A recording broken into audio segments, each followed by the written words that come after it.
Today, in a tall building, the Lu T Group is hosting a party attended by many influential figures in the business world. Countless people have gathered here since early on, waiting for the party to officially begin. Everyone took the opportunity to chat with each other. Hearing his partner mention the name, Lu Thin Din, the other man said, "Are you talking about the CEO who took over the Lu T Group at only 20 years old? Not only did he miraculously turn the situation around, but he also helped the company, which was on the brink of bankruptcy, turn a profit at the last minute. Moreover, in just 3 short years, he became one of the top 10 tycoons hailed as a business genius. Not only that, but he also has the looks and a six-pack body comparable to a famous celebrity." After hearing this, gasps of admiration echoed throughout the party hall. A moment later, a luxury car pulled up and stopped in front of the main entrance of the party venue. As soon as the car door opened, a pair of legs stepped out. This man was none other than Lu Thin Din, the person everyone was just talking about. The moment he appeared, he was instantly illuminated by a radiant aura, leaving everyone stunned by his handsomeness.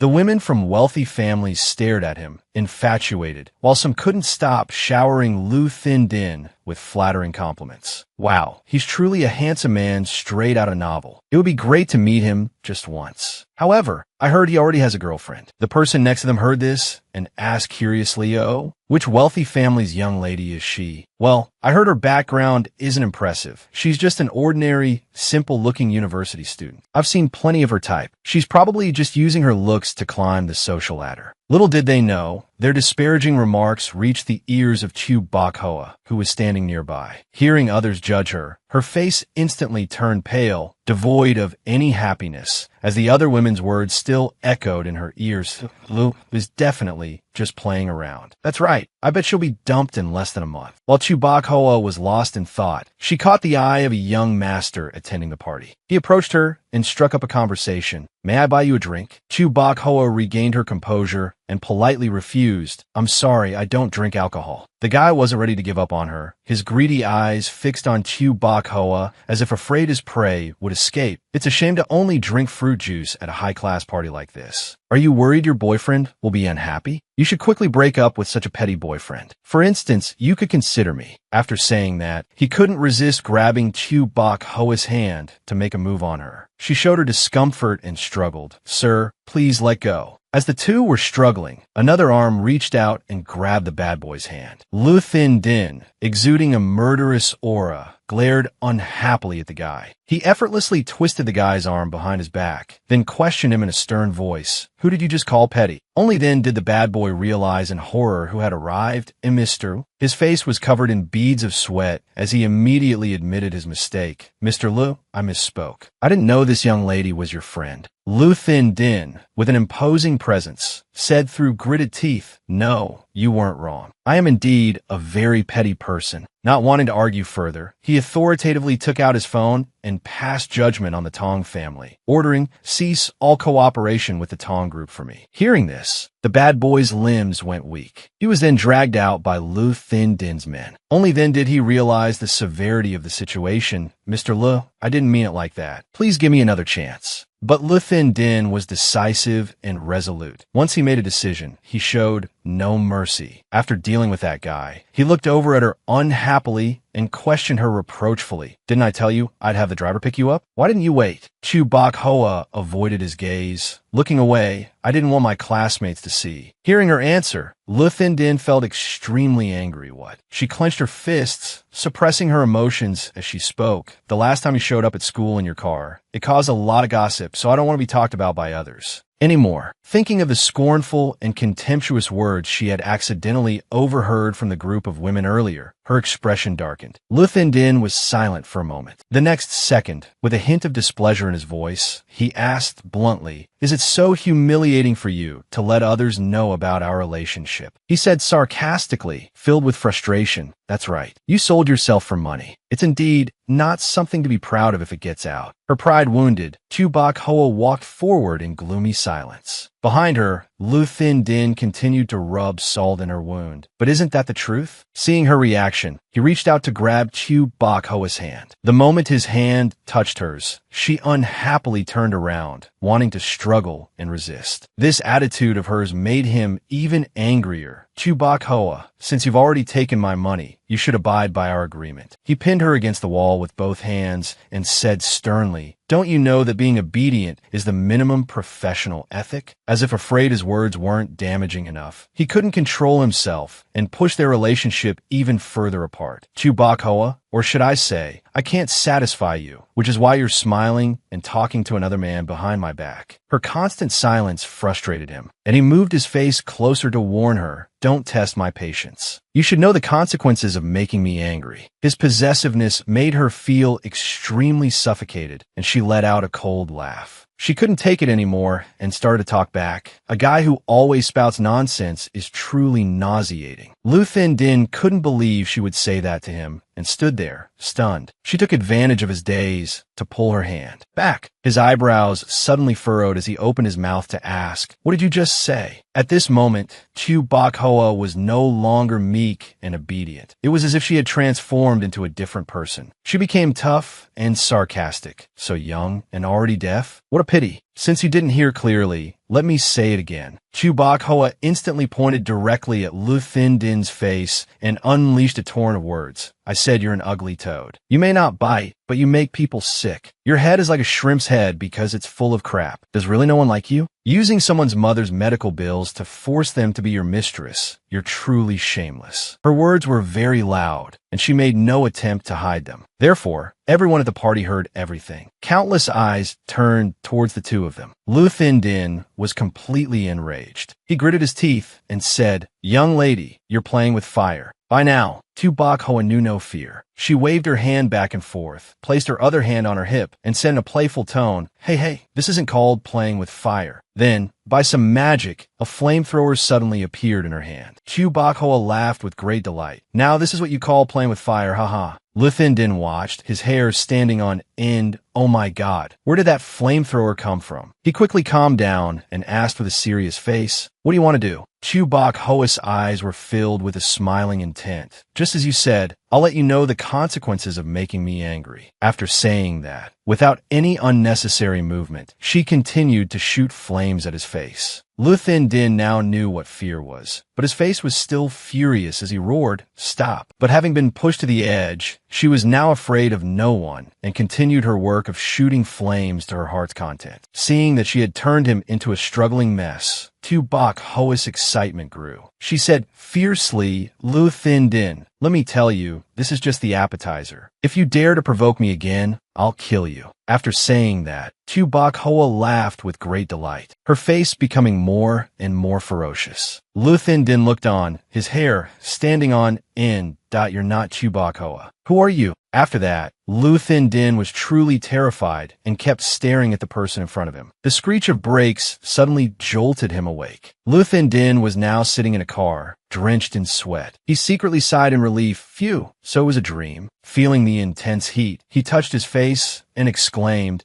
"But why does my skin still have a burning sensation, as if it were real?" Remembering Chu Bok Hoa's chilling and utterly unfamiliar smile, he held his head and muttered to himself, "How strange. How could I have a dream like that? Also, who was that woman?" Just then, his assistant turned around and asked, "Mr. Lu?" The driver called to say he couldn't pick up Miss Chu. She might have taken a taxi to the party herself. Hearing this answer, he was secretly startled because the events were exactly like in his dream. All right, I know. Just like in his dream, inside the party, those women were again gossiping about Lu Thin Din's mistress that I heard Mr. Lu has a girlfriend. It seems her background isn't impressive, and she's a university student. Oh, I've seen plenty of her type. She's probably just using her looks to climb the social ladder. Mr. Lu is definitely just playing around. I bet she'll be dumped in less than a month. Their words reached the ears of Chu Bok Hoa, who was standing nearby, without a single word missed, causing her face to become turbulent. At that moment, Lu Thin Din strode into the party. The moment he appeared, he attracted the attention of countless young women. It's Lu Thin Din. He really lives up to his reputation. He's even more handsome in person than on TV. It makes my heart flutter. As soon as he entered the hall, Lu Thin Din immediately saw Chu Bok Hoa chatting with a strange man. What stunned him was that the man's face was identical to the character in his dream. He muttered in shock, "It's that man. How could it be? How can he be exactly like in the dream?" Before he could compose himself, the man's voice rang out again. "It's a waste to only drink fruit juice at a high-class party like this. Or are you worried your boyfriend will be unhappy?" While Chu Bok Hoa was showing clear anxiety, the man suddenly grabbed her hand on purpose and sneered, "You should break up with such a petty boyfriend early. You could consider me for a bit." Just then, Lu Thin Din strode over, his eyes full of displeasure. He said coldly, "Take your filthy hand off." The moment the man saw him, his face turned pale and he stammered in panic, "Mr. Lu, I didn't know she was your woman. I'm sorry.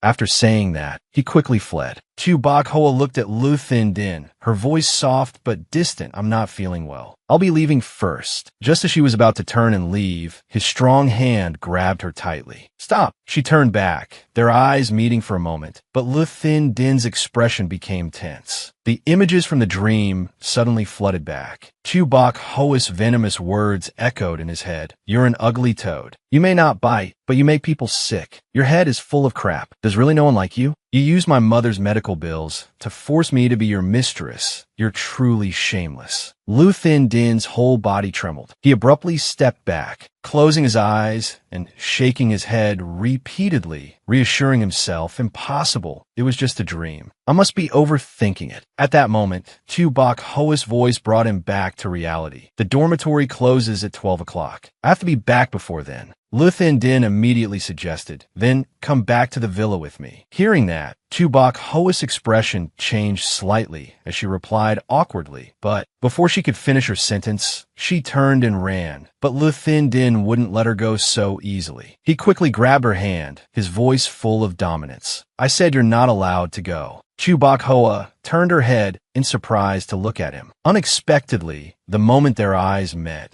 Lu Thin Din saw the silhouette of another girl, the woman who had appeared in his dream. A sense of confusion filled his heart, and he immediately let go of her hand. Taking the opportunity, Chu Bok Hoa hurriedly left, saying as she ran, "I'm leaving first." Lu Thin Din stood frozen in place, his eyes scanning the area, searching for the other girl's figure. "She's gone." A feeling of annoyance rose in his heart, and he thought to himself, "That face, I can't be mistaken. It's the woman from the dream." Without further hesitation, he rushed out the door after Chu Bok Hoa. As soon as he stepped outside, he immediately took out his phone and called her. "Chu Bok Hoa, I order you to return to my side within 3 minutes." On the other end of the line, her weak voice came through. "Lu Thin Din, I'm begging you. I have a very important exam tomorrow. Just for today, can you let me go?" But Lu Thin Din was unmoved, his voice sharp and cold. "Don't forget your status. You have no right to refuse." As he spoke, he walked quickly, his eyes scanning everywhere for her. But just at that moment, thud! Before he could even react, he was sent flying by a powerful kick, rolling several times on the ground before stopping. The sudden pain made him let out a few groans.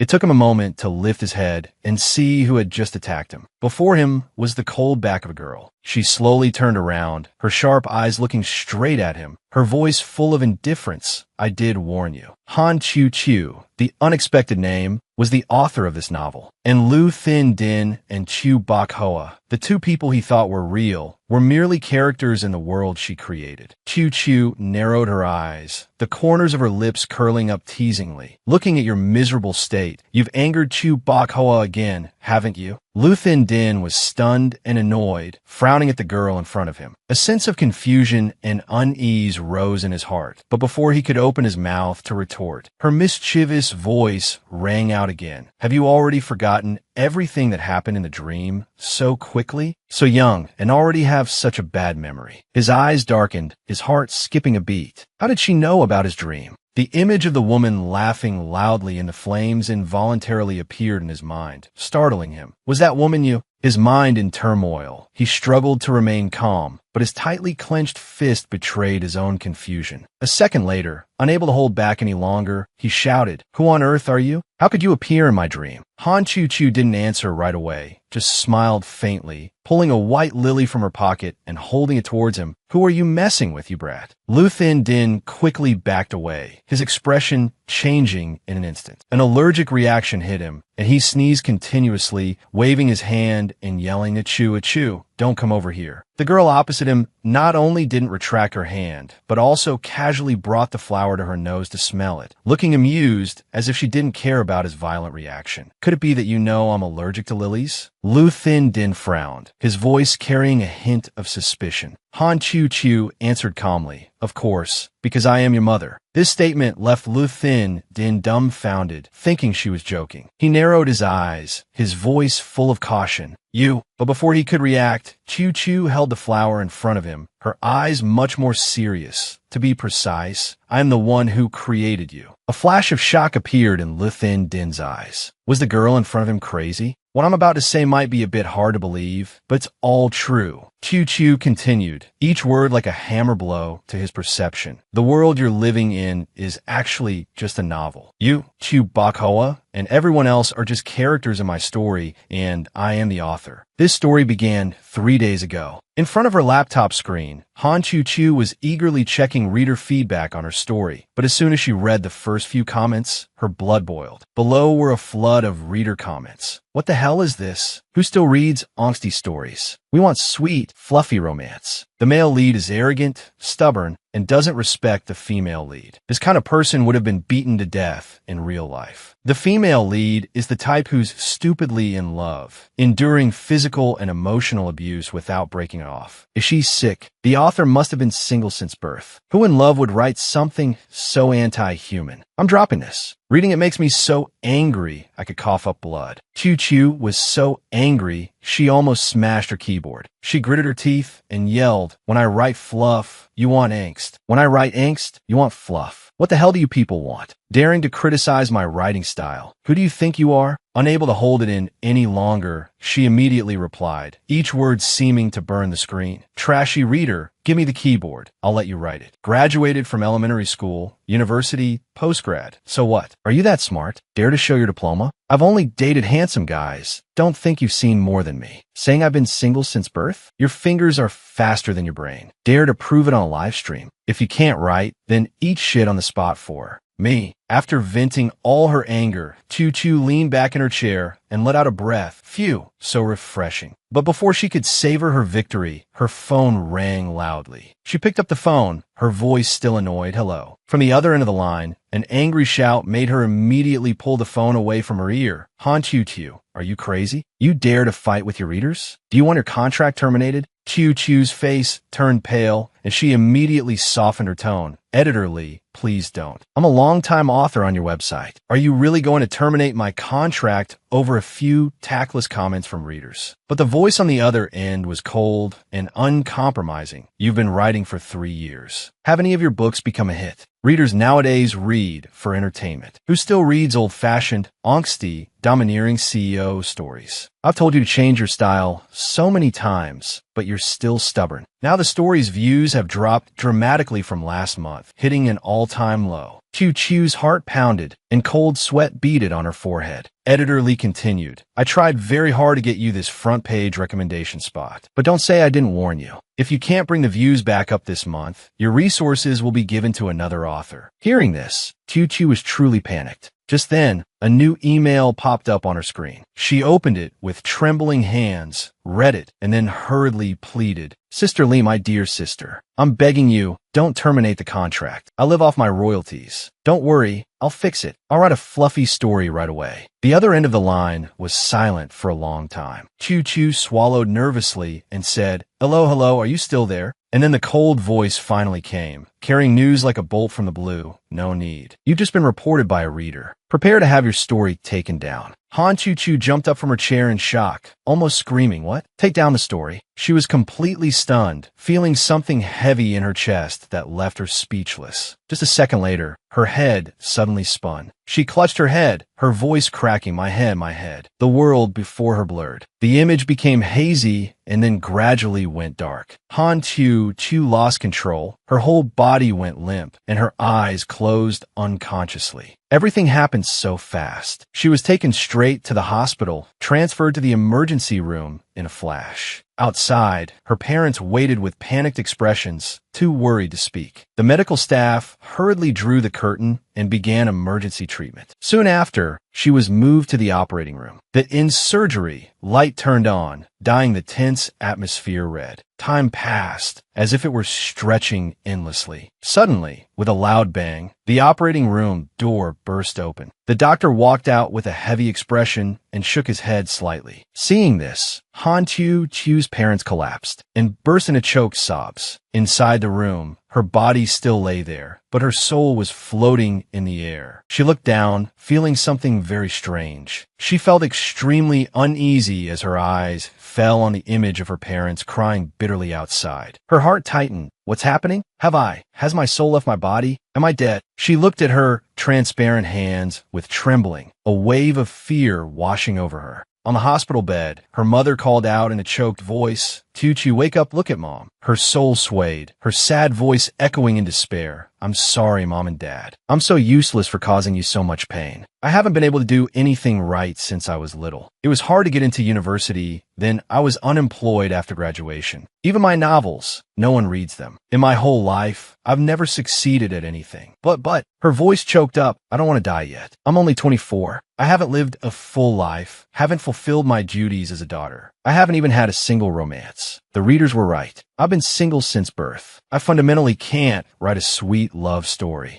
I was just too stubborn to admit it. Suddenly, a chuckle echoed in her ear. 24 years old and never been in love? Do people like that really exist in this world? That's hilarious. Han Chu whipped around, her voice full of vigilance. Who's talking? A strange figure appeared before her, smiling cheerfully and looking at her with great interest. That I am the god of imagination, the god who governs the world of novels. You see, because you were lazy and didn't exercise, your body weakened, and coupled with a severe mental shock, you had a cerebral infarction. But don't worry, you're not dead yet. Han Chu was stunned. I'm not dead. She sighed in relief and patted her chest. Phew, that scared the soul out of me. Looking at her parents who were still crying in sorrow, she pouted and muttered, "Mom and Dad are really something," crying as if their daughter is dead. It scared me to death. However, the god slowly said, "Don't celebrate too soon. Your brain is severely damaged. You've now fallen into a vegetative state. You won't wake up for the rest of your life and can only rely on machines to sustain your life." Those words were like a knife, cutting through the hope that had just begun to sprout in her. Han Chu's eyes widened in horror as she asked, "Then isn't that no different from being dead?" The god shrugged and replied nonchalantly, "Recently, many authors have died suddenly from exhaustion, so I decided to show mercy and hold a resurrection lottery. And luckily you won. As long as you transmigrate into your own novel and change the plot, if the work achieves the highest number of views on the website within 100 chapters, you will have a chance to wake up." Han Chu was so surprised her jaw dropped. There's such a good thing. Thinking of her novel, she felt guilty, but the editor said my story was reported and taken down. Who will read it then? The god laughed, crossing his arms and looking at her teasingly. "Who do you think I am? I am the god of imagination. This trivial matter is nothing to me." With that, he turned as if to leave. Han Chu was stunned and hurriedly called after him, "Lord God, thank you so much." Before she could even sigh in relief, the god's voice rang out right behind her, carrying a rare seriousness. "Oh right, I forgot to tell you. If the view count drops to 0 or the mission fails, the novel world will collapse. And at that time, you in the real world will also completely die." A chill ran down Han Chu's spine. "S.O. Good luck, young lady." As soon as he finished speaking, the god's figure vanished into thin air. Han Chu angrily shouted, "Damn it, why didn't you say so earlier?" After recounting the entire story to Lu Din, she simply replied calmly, "That's how it is. If I die, this novel world will also collapse, so you have to cooperate with me." However, Lu Din's reaction was completely beyond her expectations. Not only did he not believe her, but he also thought she had a mental problem and immediately took out his phone to call the police. "Hello, police department? There's a mental patient here." In contrast to his tension, Han Chu appeared unusually calm, just chuckling. "Haha,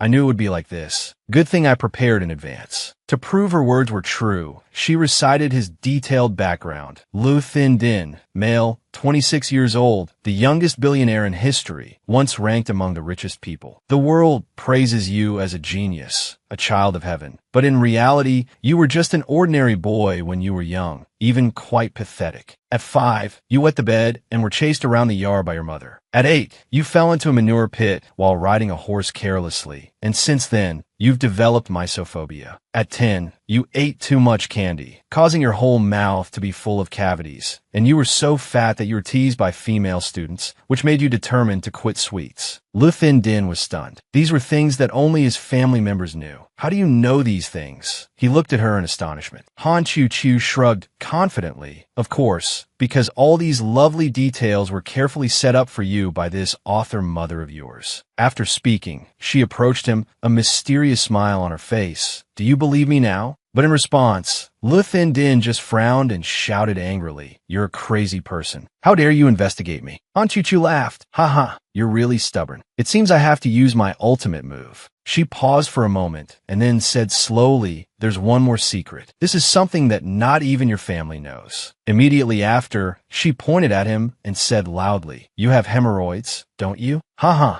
Lu Thin Din's face turned pale, so panicked that he dropped his phone, while Han Chu Chu remained as calm as ever, casually crossing her arms. A short while later, the police car arrived quickly, and Han Chu Chu was shoved straight in the car. While Lu Thin Din coldly instructed the police officer, "This woman is not only mentally ill, but also a stalker. She has seriously violated my privacy. I will have my lawyer sue her to the end." The police officer nodded firmly. "Rest assured, sir, we will definitely investigate thoroughly and handle it seriously." Being dragged away, Han Chu Chu kept shouting, "Let me go." Lu Thin Din, "You don't believe me? You'll regret it." But Lu Thin Din just shook his head and muttered to himself, "I must be crazy to have wasted time with this kind of person." The party also ended quickly after that. When his private driver came to pick him up, he asked respectfully, "Mr. Lu, do you need me to take you and Miss Chu home?" Lu Thin Din looked at his watch and realized it was almost 1 a.m. The image of Chu Bok Hoa hurriedly leaving flashed in his mind, making him hesitate a little. Was I a bit too harsh on her? It's late now. I should at least have the driver take her home. His eyes happened to fall on a nearby flower pot, where bright pink flowers were blooming vibrantly. After a few seconds of thought, he got into the car and gave a decisive order to the university village. Meanwhile, at the police station, Han Chu Chu was locked in a small cell. The police officer who led her in shook his head and grumbled, "What's wrong with girls these days? Crazy enough to stalk someone. Don't you feel sorry for your parents?" Han Chu Chu hurriedly explained, "Officer, it's not like that. Please listen to me." But the officer just waved his hand,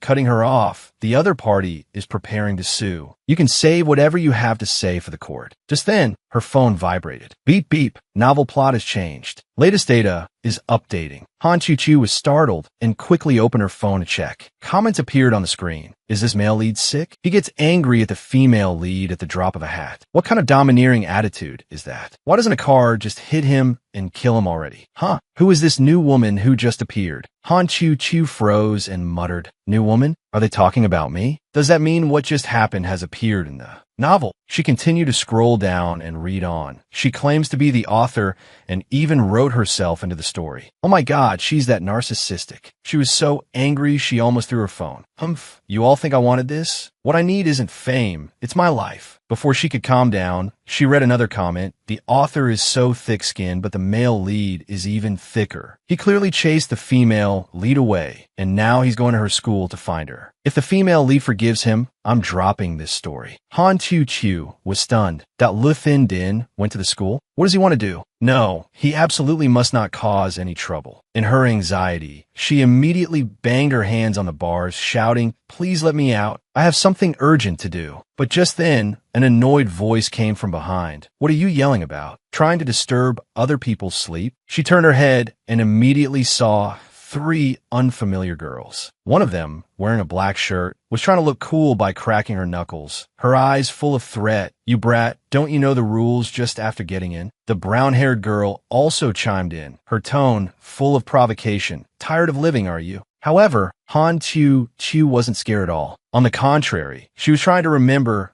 who these characters were. A series of thoughts quickly flashed through her mind. Who are these crazy girls? I didn't write characters like this. A domineering CEO novel wouldn't have a police scene. But now, not only is the judicial system complete, but there are even inmates. Could it be that the god of imagination automatically added them? Just then, the god of imagination quickly sent a message to an Oni to thank me. This is my responsibility. As the three approached, Han Chu is still deep in thought. Wait a minute, this character set up this scene. Why does it look so familiar? I feel like I've seen it somewhere before. Right after that, the girl in purple angrily grabbed Han Chu's collar and shouted, "Hey brat, I'm talking to you. Are you mute?" Han Chu quickly replied, "I'm really sorry for disturbing your sleep. I didn't mean to." Although she said that, she couldn't help but wonder, are they the big shots in this prison? The girl in black took a step forward, her voice full of menace. A verbal apology isn't enough. Today, we're going to teach you a lesson about the rules of living here. As soon as she finished speaking, she pushed Han Chu, who stumbled backward and screamed in alarm, "Ah!" Not stopping there, the three of them also forced Han Chu to clean the toilet. While she was diligently scrubbing, they stood guard, shouting at her one after another. The girl in purple snapped, "Hurry up." The brown-haired girl added, "Big sister likes it clean. You have to make it spotless. If there's a single drop of water, she'll make you lick it up." When it came to scrubbing the toilet bowl, Han Chu looked at the horrible waste inside and couldn't help but protest, "You three, don't go too far." Immediately, the girl in black glared and shouted, "What's with that attitude? You dare to glare at us? Watch out." As soon as she finished speaking, the other two girls also rushed forward, causing Han Chu to quickly run away. She cleverly grabbed the toilet brush, dipped it straight into the bowl, and turned back with a defiant look on her face. "Are you kidding me? You think I'd let NPCs like you bully me in my own novel?" The girl in black backed away in horror, asking urgently, "What are you trying to do?" The brown-haired girl screamed, "Put down the brush." But Han Chu just smirked triumphantly. Scared now? It's too late. Immediately after, she raised a brush high and shouted, "You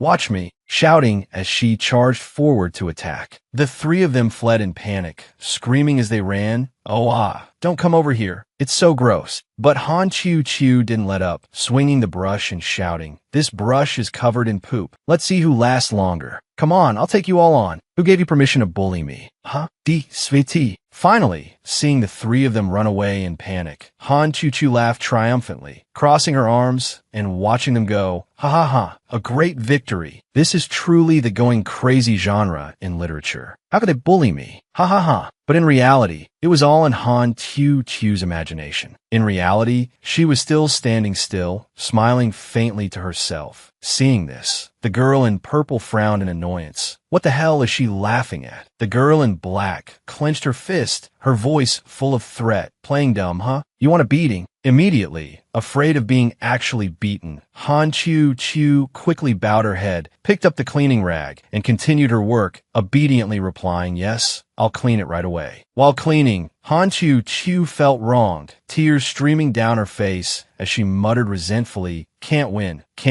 boo-hoo-hoo." That evening, Lu Thindin was at the university to find Du Baiquan. In his hand was a bouquet of pure white roses, their petals trembling slightly in the gentle breeze. He stood at the school gate, waiting patiently. With his tall figure and cold aura, he immediately became the center of everyone's attention. The surrounding female students began to buzz with endless chatter. "Who is that guy? What department is he from? He doesn't seem to be a student here. Oh my god, isn't his looks just top tier? He looks like a celebrity. Wait a minute, isn't that Lu Thindin, the CEO of the Luti Group? That's right, I've seen him in a finance magazine. Why is he here? And he's holding flowers too. He must be here to find his girlfriend. Who could be so lucky?" Amidst the lively atmosphere, a beautiful girl happened to walk by. Her eyes lit up when she saw Lu Thindin. Wanting to impress him, she immediately thought of a way to approach him. Looking around, she suddenly saw a stray cat eating food nearby. An idea flashed in her mind. She walked over and secretly stepped on the cat's paw. Startled, the cat jumped up in panic and ran off. At that moment, she pretended to be flustered, chased after it, and shouted, "Mimi, don't run." Running close to Lu Thindin, she then pretended not to be paying attention and deliberately bumped into him, then fell backward, letting out a weak cry, "Ouch." However, Lu Thindin was not moved at all, even frowning in annoyance. The girl immediately pretended to be embarrassed, her voice as gentle as a breeze. "I'm so sorry. I was chasing a stray cat that I've been feeding, so I wasn't paying attention. I didn't hurt you, did I, Mr. Lu?" This girl was none other than Tu Tin Tin, Chu Bok Hoa's classmate. At this moment, seeing the bright red lipstick stain on Lu Thin Din's shirt, Tu Tin Tin immediately feigned remorse. Her tone full of apology. "Oh, my lipstick got on your shirt. I'm so sorry." It wasn't just a faint smudge. The lipstick mark clearly formed the shape of a kiss, and it was right on his left chest, a very special location. Seeing this, she quickly took out a tissue, smiling with goodwill. "I have a wet wipe here. Let me wipe it for you."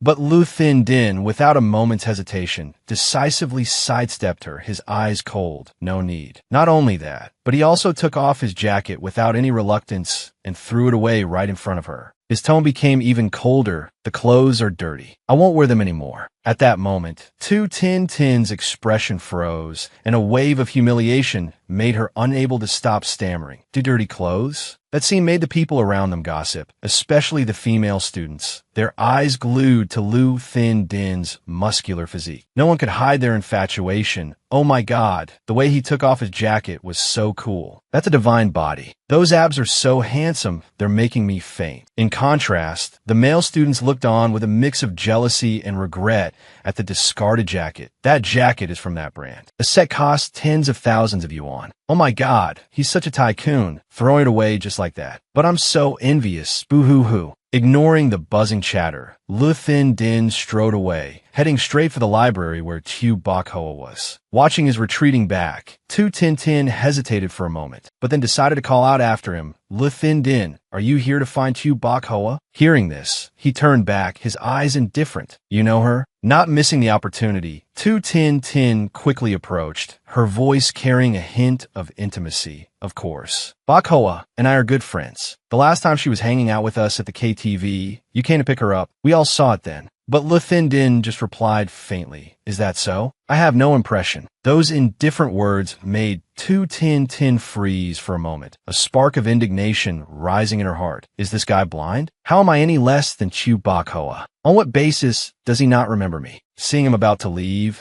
she hurriedly followed, unwilling to give up, and continued, "Oh, I just saw Bok Hoa at the library. She's probably still there now." Lu Thin Din glanced at her, his voice icy. "It's so late. She hasn't returned to the dormitory." Tu Tin Tin immediately seized the opportunity, gently dropping a sentence full of hidden meaning. "You don't need to worry. Bok Hoa isn't alone. I saw her with a male student." The two of them looked very close. As soon as she finished speaking, Lu Thin Din's eyes suddenly turned sharp. He gritted his teeth and asked, "A male student?" Seeing this reaction, Tu Tin Tin became even more pleased. She pretended to hesitate for a moment before continuing, "That's right. At first, I thought he was her older brother, but when I heard how they addressed each other, I realized they weren't siblings." She called him a ham. Hearing this name, Lu Thin Din immediately froze, his eyes becoming profound. "A ham." Tu Tin Tin seized the opportunity to add fuel to the fire, her voice gentle but laced with sarcasm. "That's right. Bok Hoa also said they had things to talk about for a long time and might not return to the dormitory tonight. She even told me not to leave the door unlocked for her." The surrounding atmosphere fell silent for a few seconds. Lu Thin Din's face darkened, his eyes covered with a layer of cold frost. Seeing this, Tu Tin Tin knew she had achieved her goal, but on the surface, she still pretended to be worried, her voice full of remorse. "Mr. Lu, did I say something wrong? Please don't misunderstand. I think they're probably just normal friends. Bok Hoa isn't the type of girl to be casual." But no matter what she said, Lu Thin Din's face remained expressionless. Without hesitation, he threw the white bouquet in his hand to the ground. Then he turned and strode quickly towards the library. Tu Tin Tin stood still, the corners of her lips unconsciously curling up, her heart filled with triumphant thoughts. "Chu Bok Hoa, what's so great about you? Didn't you just get lucky to know Lu Thin Din? Just you wait, I will definitely win him over." She remained standing there, following his figure with her eyes, which sparkled with ambition. In a corner of the jail cell, Han Chu Chu frowned as she read the comments, constantly wondering, a ham? Which a ham? The more she thought, the more she felt something was wrong. Soon after, she muttered to herself, could it be So Ham, the devoted second male lead in the novel? A second later, memories of this character flooded back. Han Chu clearly remembered his setup, a childhood friend of the female lead, a gentle and handsome guy. A gentle and talented boy next door with a natural gift for art. So-ham was the ideal type for those pursuing painting. He had liked the female lead since childhood and vowed to protect her for life, until the female lead's mother fell ill. At that time, Lu Thin Din, out of jealousy, used his business group to pressure So-ham, leaving him with no choice but to leave the female lead. So-ham's father pretended to have an accident to trick him into going abroad, while his mother used her own life to force him to cut ties with her. The more Han Chu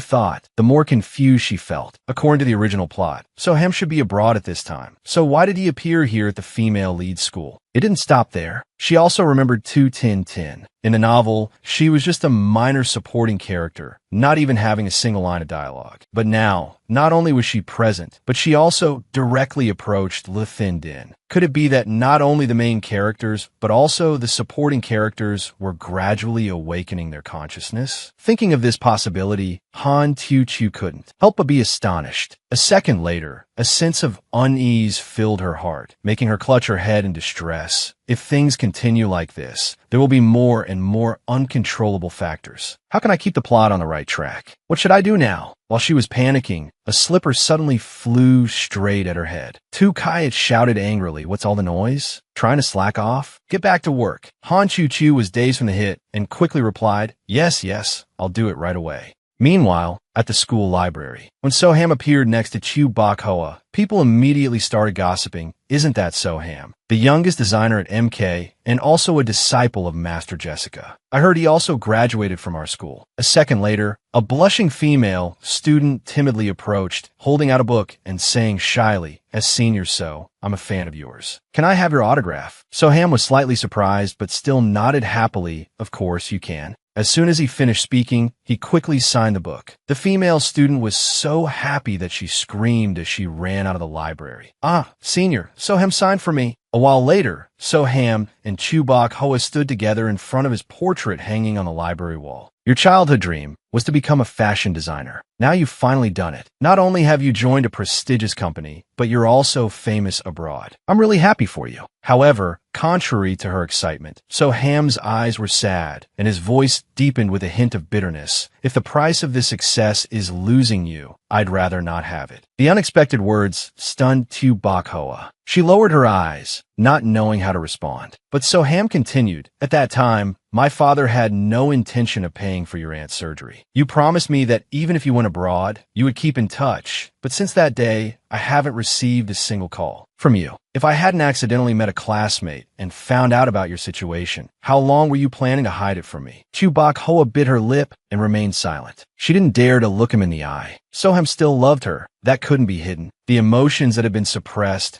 for so many years finally erupted. He emphasized each word, asking her again, "If I hadn't accidentally found out the truth, were you planning to hide it from me for the rest of your life?" Finally, Tu Bok Hoa spoke, her voice full of remorse. "I'm sorry. I just didn't want to bring trouble to others." Hearing this, So-ham was so angry he clenched his fists. "To you, am I just others?" Chu Bok Hoa didn't answer, just lowered her head, avoiding his gaze. The air between them was filled with tension and regret. A moment later, So-ham chuckled softly, but his voice was filled with pain. "I really regret it. I regret not taking you with me back then. But luckily, it's not too late." So-ham held Chu Bok Hoa's hand tightly, his voice sincere and firm. "Bok Hoa, go abroad with me. I will take care of you, cover all of your aunt's medical expenses. From now on, you won't have to worry about anything." However, she immediately pulled her hand back, shaking her head in refusal. "No, I can't." So-ham frowned, his voice deepening. "Why? Is it because of Lu Thin Din?" Chu Bok Hoa didn't answer, just lowered her head in silence. Seeing this, he naturally assumed the main reason was Lu Thin Din. His anger flared up, and he growled each word. "That bastard is a scoundrel. He was the one who pressured my father, and forced me to go abroad. He beat his chest and declared heroically, but now I'm back. You don't have to be afraid of him anymore. I will protect you and won't let that demon harm you again. Just then, a low voice came from behind. Who are you calling a demon? Lu Thindin appeared, walking in with an unhappy expression. Soham was a bit surprised. He didn't think Lu Thindin would be here so quickly. Today, Lu Thindin was wearing a black suit, looking cold and sharp. He strode towards Chu Bok Hoa, but was immediately blocked by Soham. Lu Thindin looked at her, his voice devoid of emotion. Come back with me. Those short words were enough to make Chu Bok Hoa tremble. Soham immediately put his arm out to block him, protesting loudly. Bok Hoa is not going with you. Lu Thindin didn't rush to reply. He just stood there thinking for a moment. A second later, his eyes swept across the library, and he asked in a low voice, "Who's in charge here?" A middle-aged librarian stepped forward and said cautiously, "That would be me. Is there a problem?"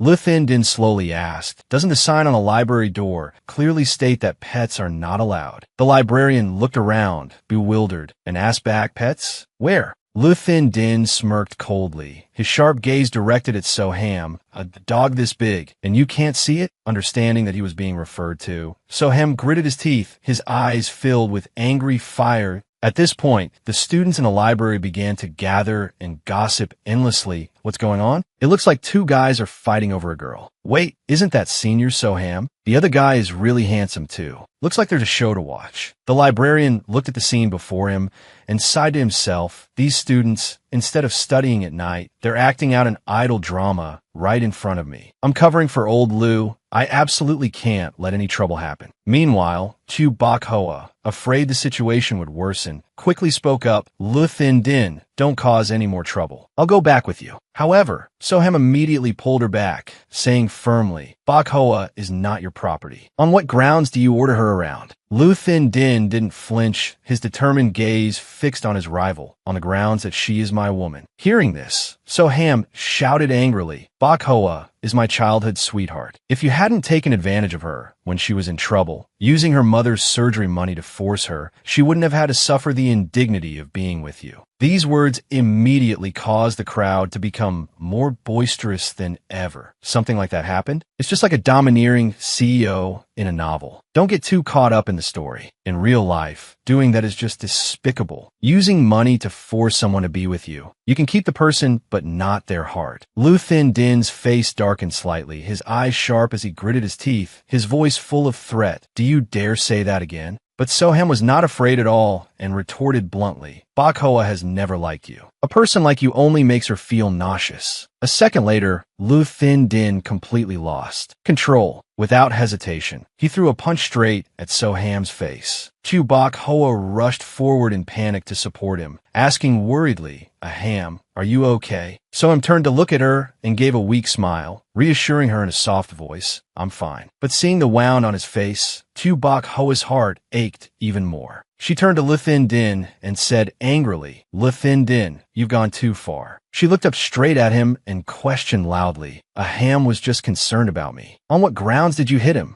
Lu Thindin rolled up his sleeves, the corner of his mouth curling into a challenging smirk. "That last punch was just a warm-up. Since you care about him so much, I'll show you what it really means to get physical." As soon as he finished speaking, he immediately threw a punch straight at Soham's face. Once again, his powerful punch landed, but this time, Soham didn't just stand there and take it. He immediately counterattacked, charging straight at Lu Thindin, punching and shouting loudly, "You bastard, don't think I don't dare to fight back." And so, the two men lunged at each other, fists flying continuously, to the astonishment of the surrounding crowd. The students in the library, as if on cue, quickly took out their phones to record, filming and chattering with excitement. "Oh my God, handsome guys are fighting. Hurry up and record it." Amidst the chaos, Chu Bok Hoa screamed in panic, "Stop! Stop fighting! You two, stop fighting!" But her screams couldn't stop the two men who were burning with rage. Lu Thindin threw another punch aimed straight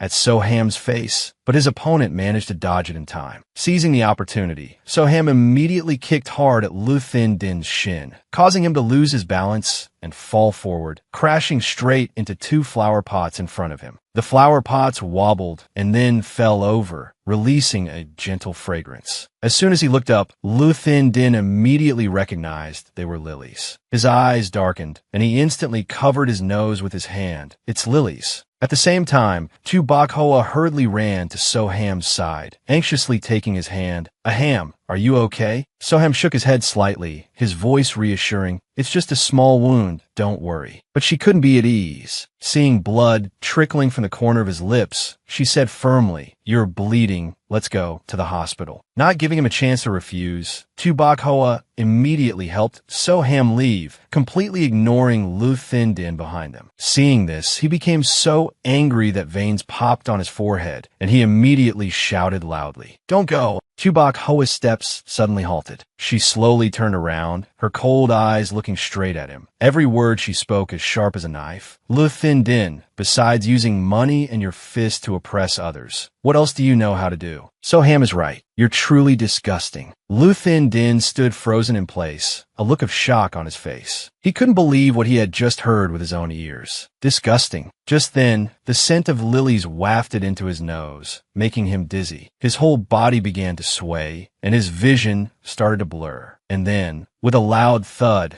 Lu Thin Din collapsed to the floor. His face turned pale as he looked up at the ceiling. This is so uncomfortable. I can't breathe anymore. He tried to reach for the allergy medicine in his pocket, but his body was too stiff to move. The crowd around him panicked. What's wrong? He's fainted. Call an ambulance quickly. Immediately, Uncle Quan Thursday rushed over, pushing everyone aside. Move aside. Let me see. He bent down to check, and, after a moment of observation, he said seriously, It's an allergic reaction. He can't breathe and needs artificial respiration. Run away. Hearing this, a blonde girl standing nearby widened her eyes in surprise. You know how to do this stuff too, Uncle? Uncle Quan Thursday immediately smoothed his thinning hair, replying confidently, Don't underestimate me. I almost got into medical school when I was young. Kid, you're lucky you ran into me. And then, in front of dozens of students, Uncle Quan Thursday pinched Lu Thin Din's nose with one hand, pulled his mouth open with the other, took a deep breath, and brought his lips, as ripe as a tomato, closer. Mwah, mwah, mwah. At that very moment, Lu Thin Din's eyes flew open. Although his body was exhausted, the sight of the librarian's beefy lips about to touch his own sent him into such a panic that he wanted to jump up and run away. His mind screamed relentlessly, Don't, please don't. I'd rather die than be kissed by this old man. But despite his desperate pleas, he couldn't escape the fate of receiving artificial respiration from Uncle Quan Thursday. Immediately after, a piercing scream echoed throughout the library. Elsewhere, upon learning of this, Han Chu Chu was so angry she slammed her phone on the ground. This time, the female lead must hate the male lead to the bone. She paced back and forth anxiously. What do I do? What do I do? On the other hand, having been woken up in the middle of the night, all three people in the room shouted in unison, You lunatic, have you had enough? But Han Chu Chu paid them no mind, merely bowing her head and muttering with determination, No, even if I have to break out of prison, I have to get out. I absolutely cannot let this kid mess things up anymore. Han Chu Chu angrily climbed onto the iron bars, yelling, Let me out, I don't want to die. As soon as she finished speaking, she was immediately restrained by three people. After pinning her to the floor, Takeo frowned and shouted, Is she crazy? Tu Kitch added in frustration, We're all in temporary detention here. Don't you dare get us into trouble. Loktan growled, Die. What death? I was locked up for days and just got released, and now you're cursing someone? The next morning, at a nearby hospital, the corridor was quiet with few people passing by. Lu Thin Din, after being admitted to the hospital, was now standing in front of the sink, brushing his teeth while thinking about last night. A moment later, a nurse came in to check on him. Seeing him still brushing his teeth, she was alarmed. Mr. Lu, you can't brush anymore. Your gums are bleeding. Hearing this, Lu Thin Din stopped, exhaling lightly to check his breath. However, even after brushing thoroughly, he still felt uncomfortable, frowning as he thought, The foul smell in my mouth won't go away no matter how much I brush. The more he thought, the more frustrated he became. It's all because of those damn lilies. And of all times, I didn't have my medicine with me. I'm so unlucky. Suddenly, a sentence echoed in his mind. Lu Thin Din, you don't believe me, but you will regret it. Those were the words Han Chu Chu had said before being taken to the police station. Lu Thin Din hesitated for a moment, thinking to himself, could it really be such a coincidence? Impossible. He immediately shook his head to clear away the stray thought. Then he turned to the nurse and ordered coldly, "Go get me more toothpaste and mouthwash." The nurse hurriedly replied, "Oh, okay, I'll go right away." Just then his phone rang. Answering the call, he calmly ordered, "3 minutes. I want all the documents on Soham after he went abroad." But a second later, a panicked voice came from the other end of the line. "President Liu, something's happened. You're on the hot search list." Hearing this, Liu Thin Din's eyes darkened. He quickly opened his phone to browse the latest news. Immediately, a glaring headline hit him. Tycoon's secret revealed. President Liu kisses elderly uncle in front of a crowd. In just a few seconds, a fierce anger erupted, and Liu Thin Din gritted his teeth so hard they made a creaking sound. The next morning at the police station, Han Chiu Chiu had a visitor. The person visiting her was none other than Liu Thin Din. As soon as they met, Han Chiu Chiu crossed her arms, raised an eyebrow, and teased, "How did it feel to kiss an old uncle?" The question made Liu Thin Din blush slightly. He immediately turned away, avoiding her smiling eyes. Han Chiu Chiu wasn't ready to let it go and continued to mock him. "You were so tough yesterday when you called the police on me, even calling me crazy. Are you suffering now? You finally believe me, huh?"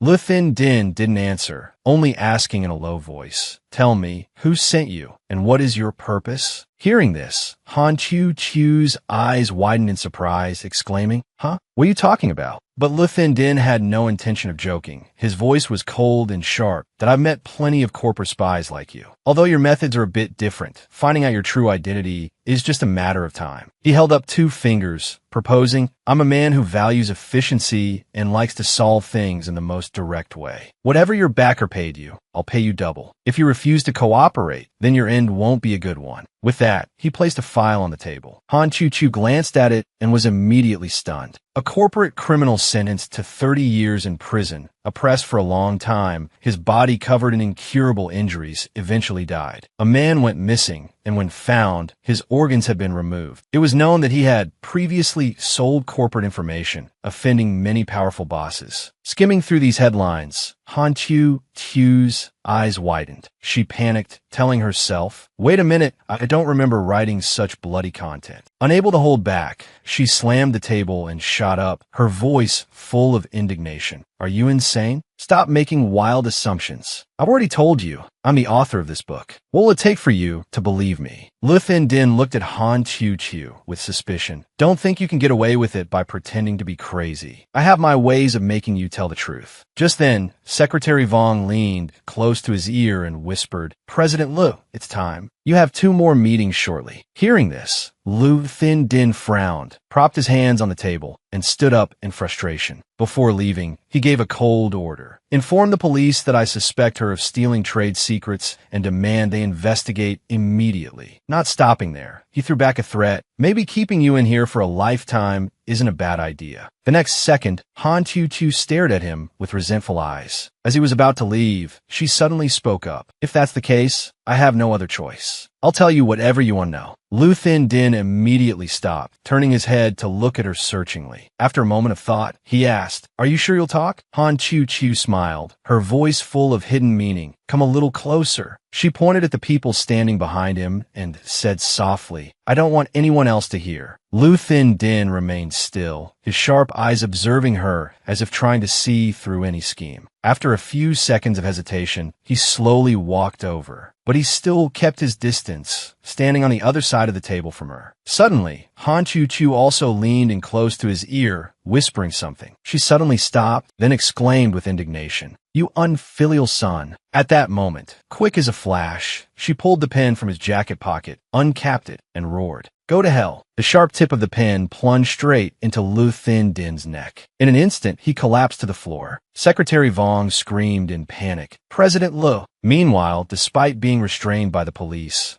Han Chiu Chiu laughed coldly, shouting maniacally, "Serves you right. Without you, I'm truly free." Liu Thin Din tried to open his mouth, his voice weak. "You damn woman, how dare you lay a hand on me?" He tried to reach for her, but his body grew colder and colder. "I will never forgive you." That was the last thought in his mind before his vision blurred. All he could see was the image of Han Tew screaming. And then the heart monitor flatlined. But at that very moment, Lu Thindin shot up, gasping for air. He opened his eyes wide in terror and touched his neck. I'm still alive? His heart pounded violently, the pain that felt so real still haunting his mind. It turned out that just now, Han Chu had shown him his own future. He whipped his head towards her, his eyes filled with suspicion. What is this? Unable to control his anger, he slammed his hand on the table and shouted, What are you standing there for? This woman tried to murder me. Arrest her now. But no one reacted. The two police officers just looked at each other in confusion. Lu Thindin grew even angrier. Are you people blind? Han Chu chuckled, crossing her arms and shaking her head. Stop shouting. They don't know you've already died once. That sentence made him freeze. I died once. He touched his neck, feeling that his skin was still intact,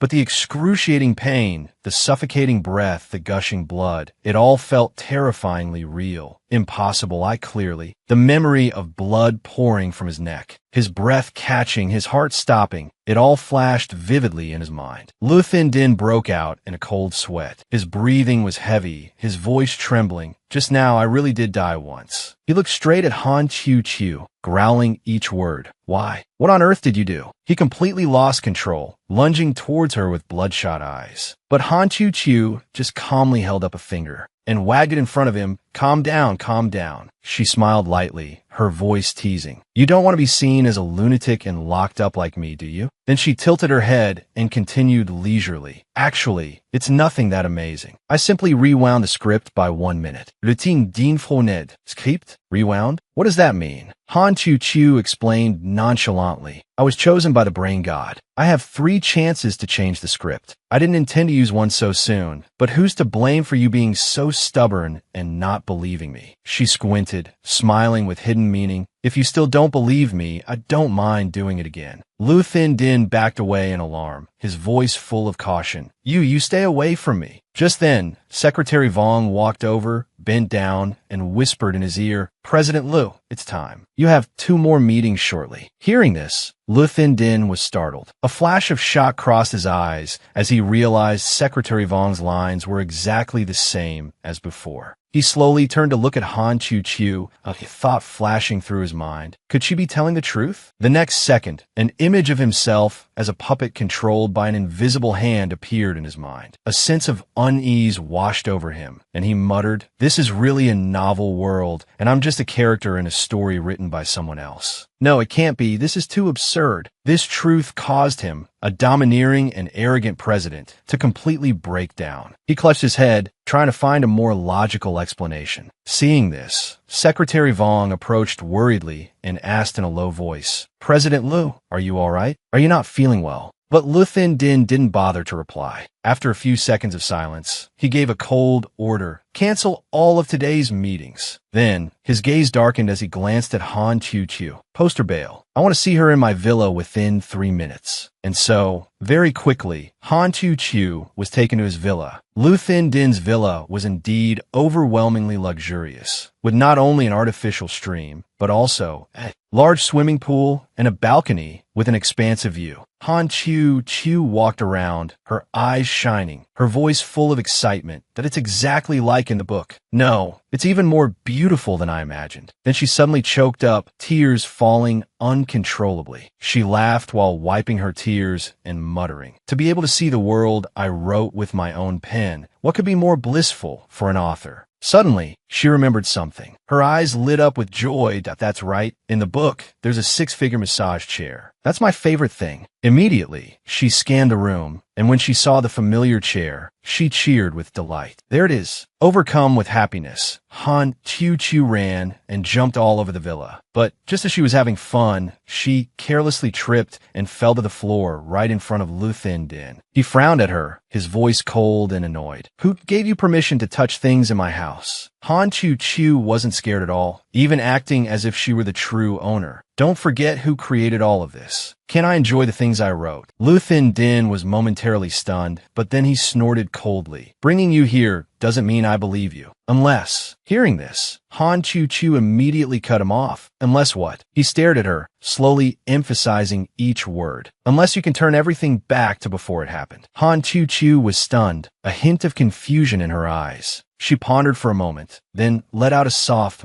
Seeing her hesitant attitude, Lu Thin Din asked impatiently, "What are you looking at me for?" But suddenly, she broke into a smile, her tone carrying a hint of amusement. As expected of the male lead I wrote, you're indeed very smart. Using reverse psychology to salvage an unfavorable outcome for yourself? Not bad, not bad. She slowly took a few steps back, shrugged, her eyes shining with mischief. But unfortunately, I can only change one plot point at a time, and it's already been 2 chapters since you angered Chewbacca. The script is complete and can't be reversed. Hearing this, Lu Thin Din's face darkened. He gritted his teeth and said, "In other words, you're a useless author." His contemptuous words stunned Han Chu Chu, and a sudden anger flared up inside her. How can you say that? But then she suddenly thought of something, and a forced smile appeared on her lips. That's right, what has happened cannot be changed, but there is something. Before she could finish her sentence, Lu Thin Din suddenly clapped his hands 3 times. Clap, clap, clap. Immediately, 2 men appeared. One of them bowed his head and asked, "Mr. Lu, what are your orders?" Lu Thin Din coldly pointed at Han Chu Chu and ordered, "Inform Secretary Vong to take her back to the detention center for me, right now." Immediately, the 2 men stepped forward, grabbing Han Chu Chu firmly to drag her away. She struggled, shouting angrily, "What are you doing?" Lu Thin Din, tell them to let me go. But then, as if remembering something, she quickly shouted, "Wait. Although I can't go back, I have another way." Lu Thin Din frowned and immediately gave an order, "Stop." The 2 men obeyed and loosened their grip. A second later, Han Chu Chu confidently walked towards him. She looked straight into his eyes and gave a mysterious smile. "Right now, only I can help you. You'd better be a little more polite to me, otherwise." Hearing Han Chu Chu's threat, Lu Thin Din nonchalantly changed his tune and ordered, "Dispose of her cleanly." Immediately, the 2 subordinates replied in unison, "Yes, sir." Just a second later, the door slammed shut, and before Han Chu Chu could react, she was dragged away by them. Overcoming her shock, she could only blurt out, "Huh? I'm going to jail again." Being dragged out of the villa, she struggled relentlessly, screaming, "Let me go. I can't go back to the detention center. I can't be locked up again." But then something unusual made her freeze. Looking at the road ahead, she was startled and thought to herself, "Wait a minute, this isn't the way to the detention center." Realizing something was wrong, Han Chu Chu turned to the 2 men, her tone somewhat wary. "Big brothers, if there's something to say, let's talk it out. Where exactly are you taking me?" One of the 2 replied indifferently, "You'll find out soon enough." Those words sent a chill down Han Chu Chu's spine. Lu Thin Din's earlier words echoed in her head. Dispose of her cleanly. She immediately panicked, imagining a horrifying scenario where she was gagged, dragged into a dark corner, and disposed of cleanly. She immediately screamed in desperation, "Lu Thin Din, you're good. This old lady is not done with you yet." She struggled ceaselessly, warning loudly, "You 2 listen up. This world is actually a novel, and you're just NPCs. If you get rid of me, this world will collapse, and none of you will survive." Hearing this, one man frowned and asked, "What is she talking about?" The man next to him shrugged blankly. "Has she gone crazy?" However, for some reason, both of them stopped walking at the same time. Then, without much thought, they let her go. "Who wants to get rid of you? We're just taking you to take a bath." Han Chu Chu stood frozen in place, her eyes wide and bewildered, a question mark filling her head. "Huh? What now?" Seeing her confused expression, the young man pouted, waved his hand dismissively, and explained, "Can't you smell yourself? It's strange, President Lee's misophobia is so severe. How could he have tolerated it until now?" Han Chu Chu confusedly sniffed her hand and wondered, "Huh? Is there something?" She thought for a moment and realized there was indeed a smell to to the point that even she found it unpleasant. But she immediately placed all the blame on Le Thin Din. It's his fault I stink, you guys. Being forced to scrub toilets in the detention center, it'd be weird if I didn't stink. But a bath? Thinking of this, she suddenly paused. Her mind involuntarily rewound to the past. While I was writing this novel, I had to live with other people. The apartment was old. The bathroom was sometimes broken, sometimes out of water, sometimes the shower head was clogged. I remember one time in winter, the power went out. I was shivering while showering and caught a cold. At that time, I told myself that if I ever got rich, I would definitely design a spacious, luxurious bathroom where I could soak in a hot tub, eat fruit, and watch movies, enjoying the most relaxing feeling. Thinking of this, she couldn't contain her excitement and shouted, "Tada! The rich life is finally my turn." But reality is always cruel. Just as she was gleefully enjoying her dream of wealth, the two subordinates took out two hoses and, without a word, sprayed water directly at her. The budding dream was extinguished in an instant. Han Chu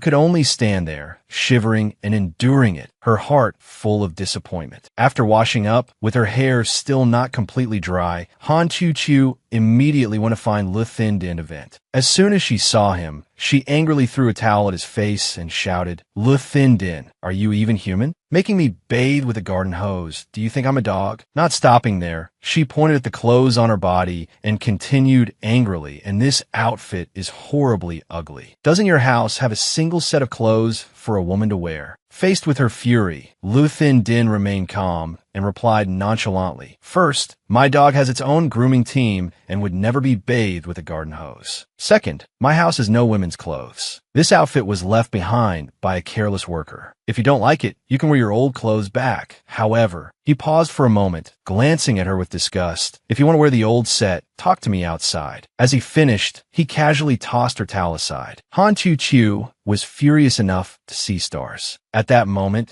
she suddenly remembered something and cursed inwardly. "Damn it, I almost forgot this guy is set to be celibate. Even the female lead can't leave personal items in his house. Now it seems it's really inconvenient." A moment later, Le Thin Din spoke up, though his tone was no longer as cold as before. "If there are no other issues, let's get to the main point." "What did you mean?" Hearing this, Han Chu thought for a moment. "For the sake of click-through rates, I have to endure." The next second, she decided to be direct. "The brain god told me that in the novel world, there's something called a lucky charm. Simply put, it's the main character's aura. It's thanks to this aura that the main character can overcome all obstacles and always turn misfortune into luck. The luck of other characters is somewhat different. It depends on their importance in the plot. The more important the character, the more luck they have, like the second male lead, the second female lead, or even the villain. But there's one important thing. Luck is not unchangeable. It can change based on three factors. First is the author. When the author edits the script, the character's luck will also change accordingly. Second is the reader. If readers like or dislike a character, that character will also be affected. Third is the character themselves. If the script falls out of the control of the first two factors, the character will awaken and gain their own consciousness, and their luck will change accordingly. Most importantly, as soon as the main character's luck is taken by someone else, the aura will also shift. Then, the person who obtains the luck will become the new main character. Chu continued seriously, and your luck completely depends on Chu Bok Hoa's feelings for you. This is also why every time you make her dislike you, you invariably run into bad luck. She pointed her finger and began to enlighten him. Therefore, the only way to win back your luck and maintain your position as the male lead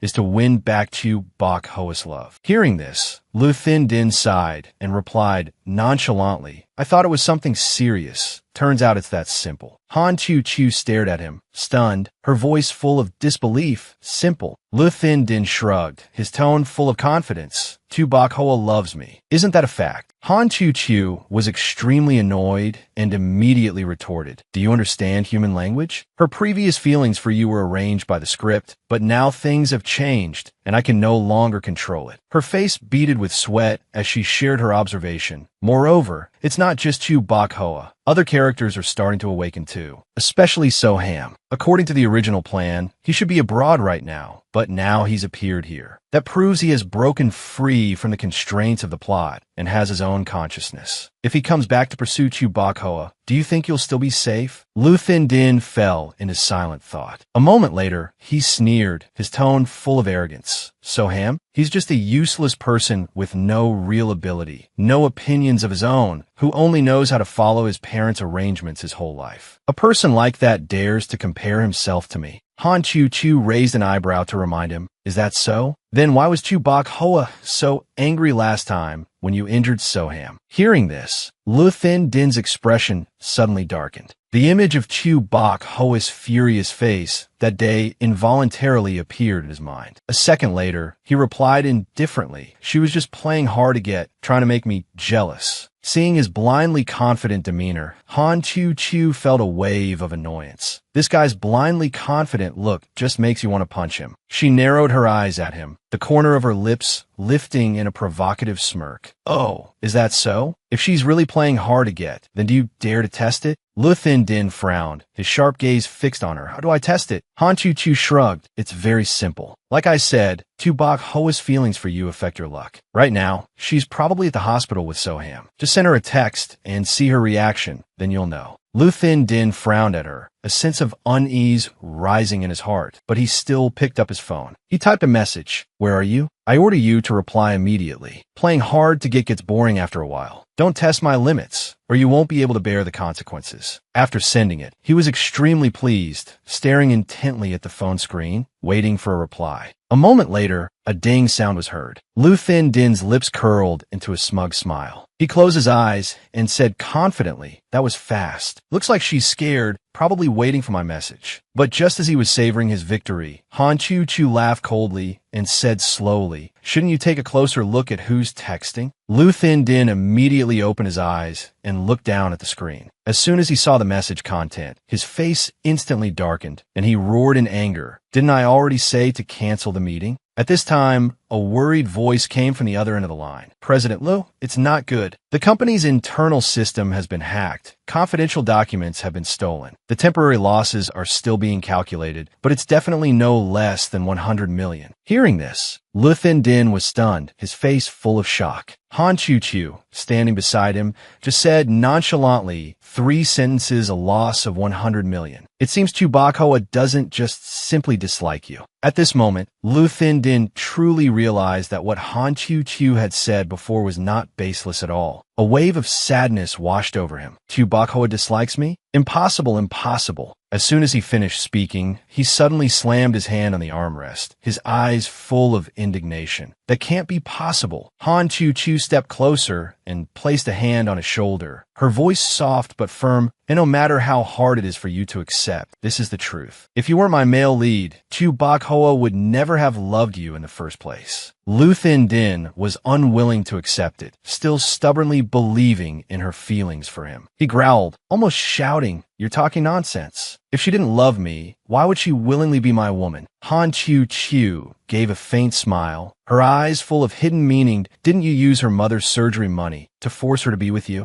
This sentence was like a fatal stab straight to his heart. Lu Thin Din was shocked, his whole body freezing. Han Chu Chu continued, her tone sharp and merciless. Think about it. Since Chu Bakhoa has been with you, how have you treated her? You not only used coercion, but you even used her mother's illness to pressure her. And then you destroyed her self-esteem. Arrogant, self-centered, not even respecting women in the slightest. This is how the readers see you. And what about Soham? He is gentle, polite, has a stable personality, and always respects her feelings and choices. He is like a light, bringing strength and warmth. He is the kind of person a girl like Chu Bakhoa needs. Now that the two of them have just met again, Chu Bakhoa no longer has feelings for you. If this continues, it won't be long before she truly turns her heart towards Soham. At that time, it won't just be 100 million, but your career, wealth, and even your health will fall into an abyss. Han Chu Chu's words were like lashes whipping at Lu Thin Din's pride. He lost control and shouted angrily, enough. Shut up. Han Chu was slightly startled by his fierce reaction. But before she could say anything, her phone suddenly buzzed with a message notification, making her a little anxious. Just then, someone entered. Lu Din turned, his voice annoyed. "What is it?" The person replied respectfully. "President Lu, security reports there's a delivery that needs payment. Should I have it brought up?" He frowned. "I didn't order anything." However, Han Chu quickly spoke up cheerfully. "Oh, that's mine." Lu Din glanced at her and finally, reluctantly, took out his wallet to pay. Holding the package, Han Chu said happily, "Sorry, I don't have any money. I'll pay you back later." Lu Din frowned slightly and walked over to Han Chu's package. When he opened it, he was immediately stunned because inside were all romance novels. He frowned in confusion and asked, "What is this?" Han Chu replied naturally, "They're the hottest romance novels of the year." She placed the stack of books on the floor and explained patiently, "The era of the overbearing president is over. Now is the era of satisfying and sweet stories. The male leads in these books are both sweet and outstanding." As she spoke, she quickly held up a book in front of him. "You can consider this a demonstration textbook. As long as you follow it, you can definitely defeat So-Ham and win back Chu Bok-hoa's heart." Looking at the book's title, Lu Din only felt extremely annoyed. He frowned and said coldly, "What do you mean, win back? You think Chu Bok-hoa would choose him?" Han Chu shrugged, smiling like a flower. "Isn't this already obvious?" She spoke encouragingly, "But don't be angry. Even though you don't have the advantage now, with the help of your birth mother, me, I can definitely help you win." Lu Din silently looked at the packages Han Chu bought for him, his expression growing more and more annoyed. When he saw the book with the title, The Scene of Chasing the Wife, the second male lead's Rise to Power, a terrifying scene suddenly appeared in his mind. Chu Bok-hoa gently wrapping her arms around So-Ham's neck, the two of them sweetly together. He seemed to see her chasing him on the beach, her smile radiant and carefree. The more he looked, the more Lu Din's heart tightened. A moment later, So-Ham hugged her tightly from behind, and they both laughed happily. In the evening, they danced under a sky brilliant with fireworks. A moment as beautiful as a dream. Just thinking about that scene made Lu Din feel uncomfortable, and he slowly closed his eyes. A second later, he suddenly erupted in anger, kicking the stack of books Han Chu had just bought, startling her. He turned to look at her coldly. "I don't need you to teach me. I will prove in my own way that the one she loves is me." After speaking, he hurriedly left, leaving Han Chu to shout angrily. A second later, worried about him, she quickly ran after him, asking urgently, "What are you going to do?" But Lu Din didn't answer, just slamming the door shut. Han Chu didn't have time to react and was pushed back by the door, making her head spin and see stars. Even so, as soon as she sat up, she still tried to shout, "Lu Din, don't go." But the only response was silence and his receding figure. A second later, a feeling of discomfort took over her body. Han Chu fell tiredly to the floor, her hand on her forehead as she muttered, "What's happening? Why am I so dizzy?" The sound of her stomach rumbling made her realize with a start. "That's right, I haven't eaten anything since I entered this world. Could be low blood sugar." Immediately, she raised a trembling hand to ask for help. "Is anyone there?" "Help," she thought unwillingly. "I don't want to be the first author to starve to death in her own novel." But before anyone could come to help, she fainted from exhaustion. At this time, at a nearby hospital, Chu Bok-hoa sat on a chair, her eyes glued to her phone screen, where there were 3 consecutive messages from Lu Din. Looking at the messages, Chu Bok-hoa couldn't help but feel anxious, thinking to herself, "What kind of crazy fit is this person having again?" She frowned, but in the end, still didn't reply to the message. He's never texted continuously like this before. What on earth happened today? She sighed and went back to sit by So-Ham's hospital bed. Noticing her worried expression, he asked gently, "Bok-hoa, you don't look well. Is something wrong?" Startled, she immediately shook her head, smiling reassuringly. "No, it's nothing." So-Ham looked at her, but didn't ask further. When she saw him move slightly to sit up, Chu Bok-hoa asked worriedly, "How's your wound? Does it still hurt?" He replied gently, "The doctor said it's just a superficial wound that needs to be monitored for a while, nothing serious." Then, as if remembering something, "That's right, there was something I didn't get to tell you before." He pulled a piece of paper from under his pillow and gently handed it to her. On it was a drawing of a small, adorable cat. The moment she saw it, Chu Bok-hoa was stunned, her eyes wide. "Isn't this cat the picture I once drew on my phone? She said, full of nostalgia. At that time, I had only drawn a part of it, intending to finish it slowly, but later I got too busy and forgot about it. She stared at the drawing, then suddenly realized something and asked, "Did you color this?" Soham smiled slightly, shook his head, and said softly, "Not me. It was Teacher Jessica." Chubakhoa was so surprised she almost jumped up. "Teacher Jessica?" Seeing her reaction, Soham smiled and explained patiently, "I know he's your idol, so I printed out your drawing and showed it to him. He and his daughter liked it a lot, and he even personally colored it for you." Her eyes widened, her voice filled with joy. "Master Jessica has seen so many wonderful works, yet he liked my drawing?" Soham nodded, that he said that although the image of this cat is simple, it is extremely vivid. It reminded him of his childhood. There used to be a stray cat like that in front of his house. Back then, his family was very poor, and he had no one to play with, so he could only sit in the attic and draw. That cat was his only friend. The first time he saw your drawing, he knew right away that the artist must have a very deep affection for this cat. And for an artist, emotion and the ability to express it are the most important things. He likes you a lot and even hopes you can finish this drawing. Moreover, he wants to turn this cat image into a toy product and have you be the lead designer. Chubakhoa was speechless, her heart pounding her chest. Are you serious? Is this the opportunity she had always dreamed of? The next second, Soham nodded slightly in confirmation. However, instead of being happy, Chubakhoa's eyes suddenly became gloomy. She quietly lowered her head, her hand tightening around the drawing. Finally, after careful consideration,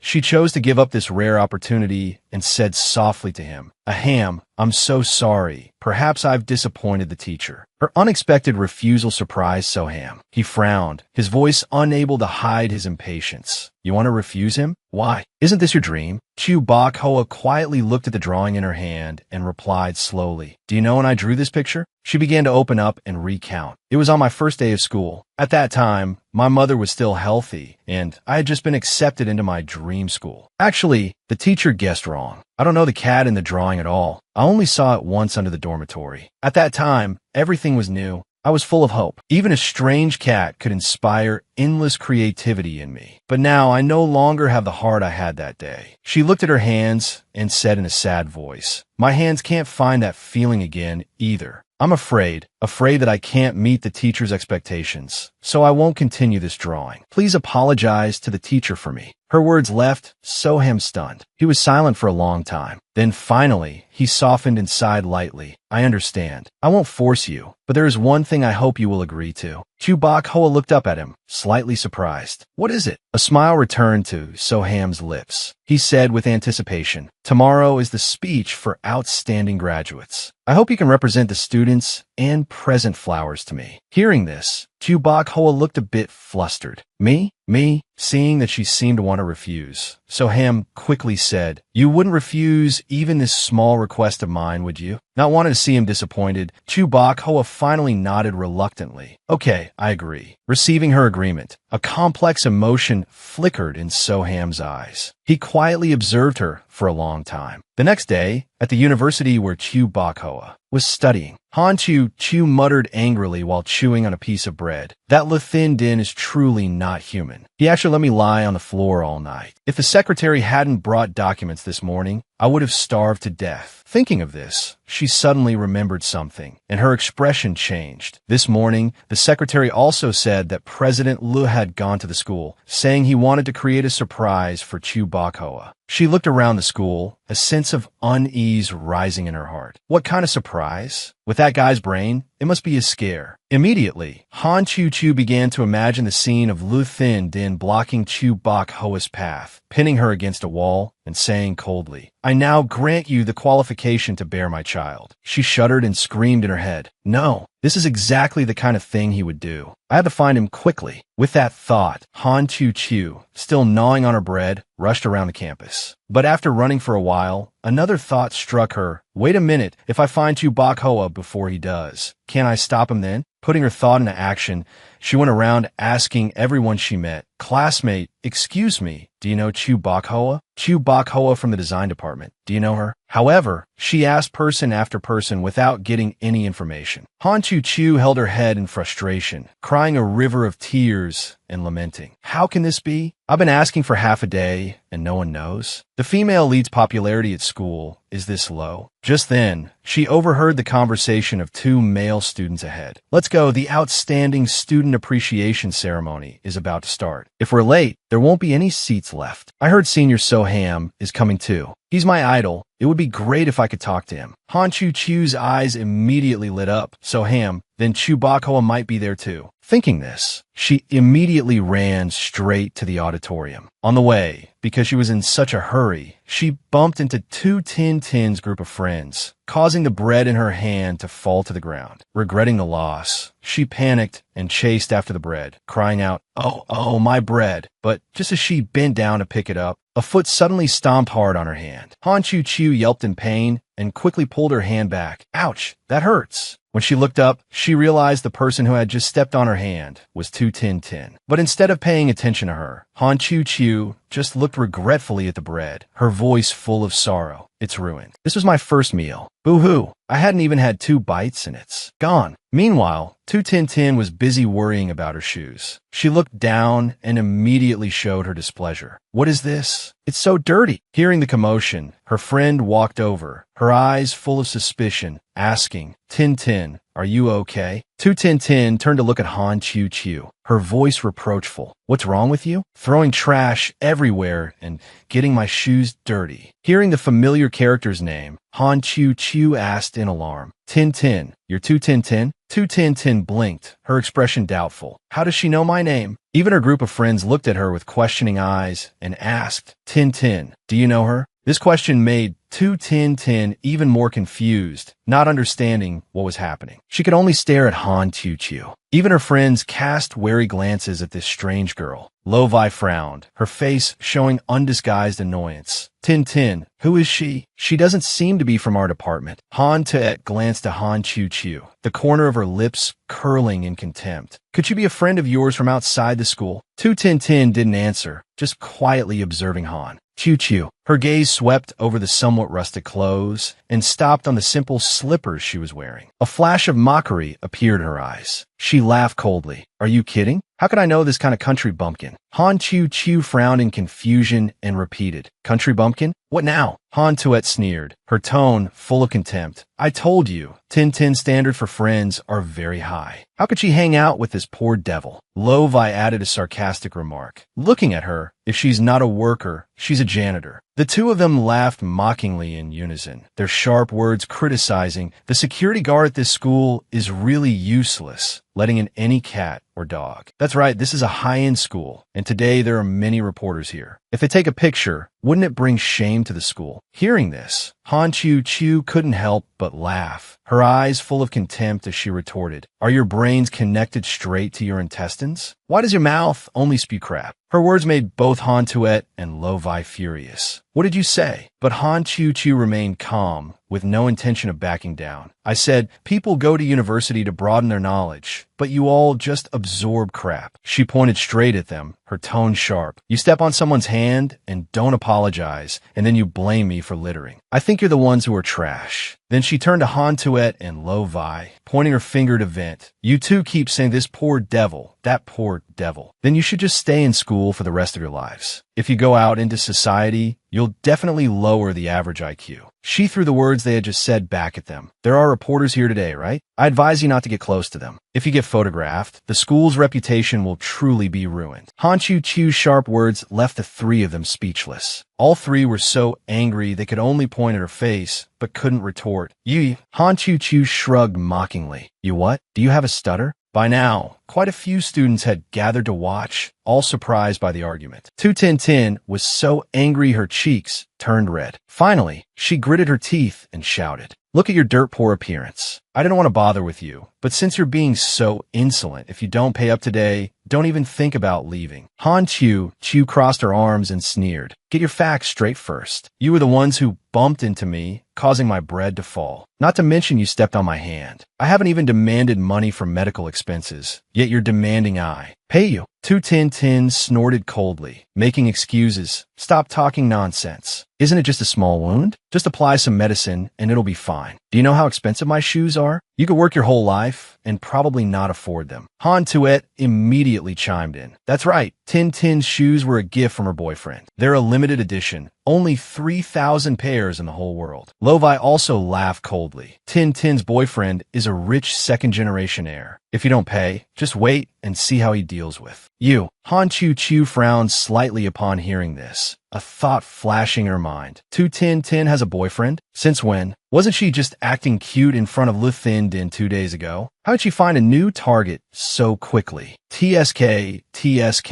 Even an author like me can't keep up with this speed. Seeing her silence, 21010 thought she was scared and stepped forward smugly, saying provocatively, "What? Scared now?" She leaned close to Chu's ear and declared like a paper tiger, "Let me tell you, my boyfriend's family is rich and powerful. Dealing with someone like you is as easy as swatting a fly." Amidst the noisy crowd, a familiar voice rang out. "Tintin, what's going on?" The voice belonged to 21010's boyfriend. A second later, he walked over quickly, his expression annoyed. "Didn't we agree to meet at 10? It's been over 10 minutes now. What were you doing that made me wait so long?" Seeing her savior appear, 21010's face immediately lit up. She happily ran to Lai Kuang's side, calling out coquettishly, "Brother Kuang." She deliberately put on a wronged expression, her tone full of grievance. "I'm sorry, Tintin, didn't mean to be late." Then she suddenly pointed at Han Chu, shifting all the blame onto her. "It's all her fault. She dirted the shoes you gave me and then deliberately clung to me, refusing to pay and not letting me leave." Han Tuet immediately seized the opportunity to chime in. "That's right, we all saw it with our own eyes." 21010 continued to add fuel to the fire, turning to Lai Kuang and pouting, "You have to get justice for me. She not only bullied me, but also insulted me loudly." Hearing this, Lai Kuang's eyes darkened, his face full of anger. He stared at Han Chu and spoke in a mocking, contemptuous tone. "Where did this country bumpkin come from? Are you blind? How dare you touch Lai Kuang's woman?" Hearing this, Han Chu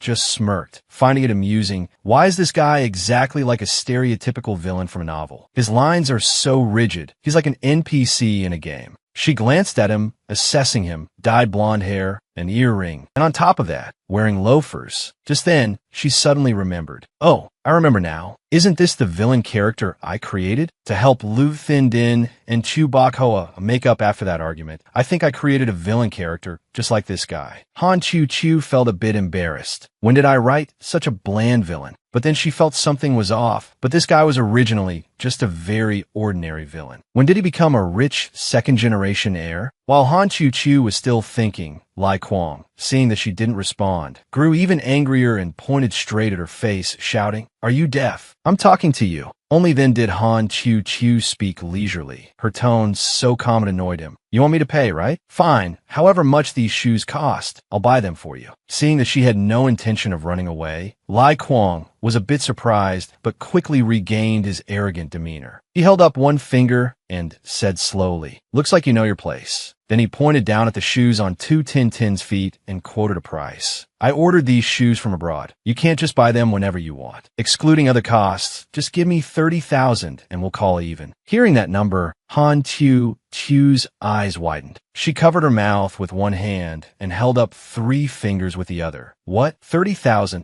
Lai Kuang nodded decisively. "That's right, 30,000. Seeing this, Han Tuet and Lo Vai immediately chimed in, not forgetting to mock her. "What's wrong? You were so tough just now, but now you're scared after hearing 30,000. 21010 crossed her arms, sneering, her tone full of sarcasm. "Even if you kneel and apologize now, it's useless. 30,000 is 30,000. If you're short even 1 cent, don't even think about it. Away." But contrary to their expectations, Han Xiao just shrugged, raised a finger, and calmly replied, "It's not a lot. It's too little." Lu Wei immediately burst out laughing. "What did you say? Did I hear you correctly? 30,000 is too little." Han Shui also added a sarcastic comment. "Everything on you combined isn't even worth 300, yet you have the nerve to say 30,000 is too little." Completely unfazed, Han Xiao took out her payment QR code and held it up in front of them. "Since you're talking so tough, then transfer the money. I'll pay right now. However, Before transferring the money, she asked Li Chong again, "Are these shoes really 30,000?" Li Chong shouted impatiently, "That's right. Are you trying to change your mind?" Su Tingting sneered mockingly. "What? You don't dare to pay? Want to go back on your word?" Han Xiao pointed a finger and raised an eyebrow at them. "You just said these shoes are Gucci, right?" She paused for a moment, then continued leisurely. "As far as I know, Gucci shoes cost at least 100,000, let alone the latest model. Unless they're fakes." As soon as she finished speaking, Su Tingting's expression instantly stiffened. Lu Wei cried out in shock, "Fakes?" Even Han Shui started to get nervous, stammering, "No, that can't be, right?" In the crowd of onlookers, people also began to whisper. Even I, someone who never buys luxury goods, know that Gucci shoes can't possibly be only 30,000. Looking closely, the workmanship does seem a bit crude. They're not actually fakes, are they? Li Chong suddenly lost his composure, his face flushing red with anger. He shouted loudly, "Stop talking nonsense. Have any of you ever seen Gucci shoes that you dare to call them fake?" Su Tingting also chimed in to support Li Chong, her tone full of pride. "That's right. A bunch of people who've never seen luxury goods are so narrow-minded. My boyfriend is a VIP customer. This is a special discount for VIPs." However, the crowd was not easily convinced. More and more people spoke up in rebuttal. "I've never heard of any high-end brand giving a discount this big. Do you think you're buying vegetables at the market? That's right. I hate people who love to show off but have no real substance." Han Xiao smiled and said, "Neither quickly nor slowly. Proving whether they're real or not is very simple. If they're luxury goods, there will definitely be an electronic receipt. As long as you can produce the receipt, I will compensate you no matter what." As soon as she finished, the crowd chanted in unison, "Right, show it. An electronic receipt can't be faked. Why haven't you shown it yet? You're not feeling guilty, are you?" Backed into a corner, Su Tingting hurriedly turned to Li Chong, urging, "Ah Chong, hurry up and show them the receipt. Don't let them keep talking nonsense." Li Chong broke out in a cold sweat. Han Xiao had hit his weak spot, making him flustered. And when Su Tingting saw Li Chong's expression, she also panicked, calling out worriedly, "Ah Chong." Li Chong gritted his teeth and clenched his fists, roaring in anger, "You damn bitch. Who are you to tell me to show it? I think you're asking for a beating." After speaking, he raised his fist, intending to hit Han Xiao. But in that instant, a strong hand blocked Li Chong's arm. Li Chong turned his head, glared, and shouted, "This is my business. What's it to you?" The person who had just intervened was none other than Chu Xian. He looked coldly at Li Chong, his voice full of authority. "This is a school, not a place for you to casually get physical." The atmosphere suddenly fell silent. A second later, someone in the crowd recognized Chu Xian, and an immediate buzz of discussion erupted. "It's Chu Xian, Senior Chu. Oh my God, he's so handsome." At this moment, Xiao Baiwa also walked to Han Xiao's side, asking with concern, "Are you okay? Are you hurt?" As soon as Han Xiao turned her head, she saw Xiao Baiwa. Her eyes immediately lit up, and she exclaimed excitedly, "Xiao Baiwa, it's you." Without hesitation, she rushed forward and hugged Xiao Baiwa tightly, saying excitedly, "My dear girl, I've finally found you." Xiao Baiwa was stunned, so confused she didn't know how to react. She asked, puzzled, "My dear girl, are you mistaken? I don't know you." Han Xiao blinked and seriously retorted, "How can you not know me? I am."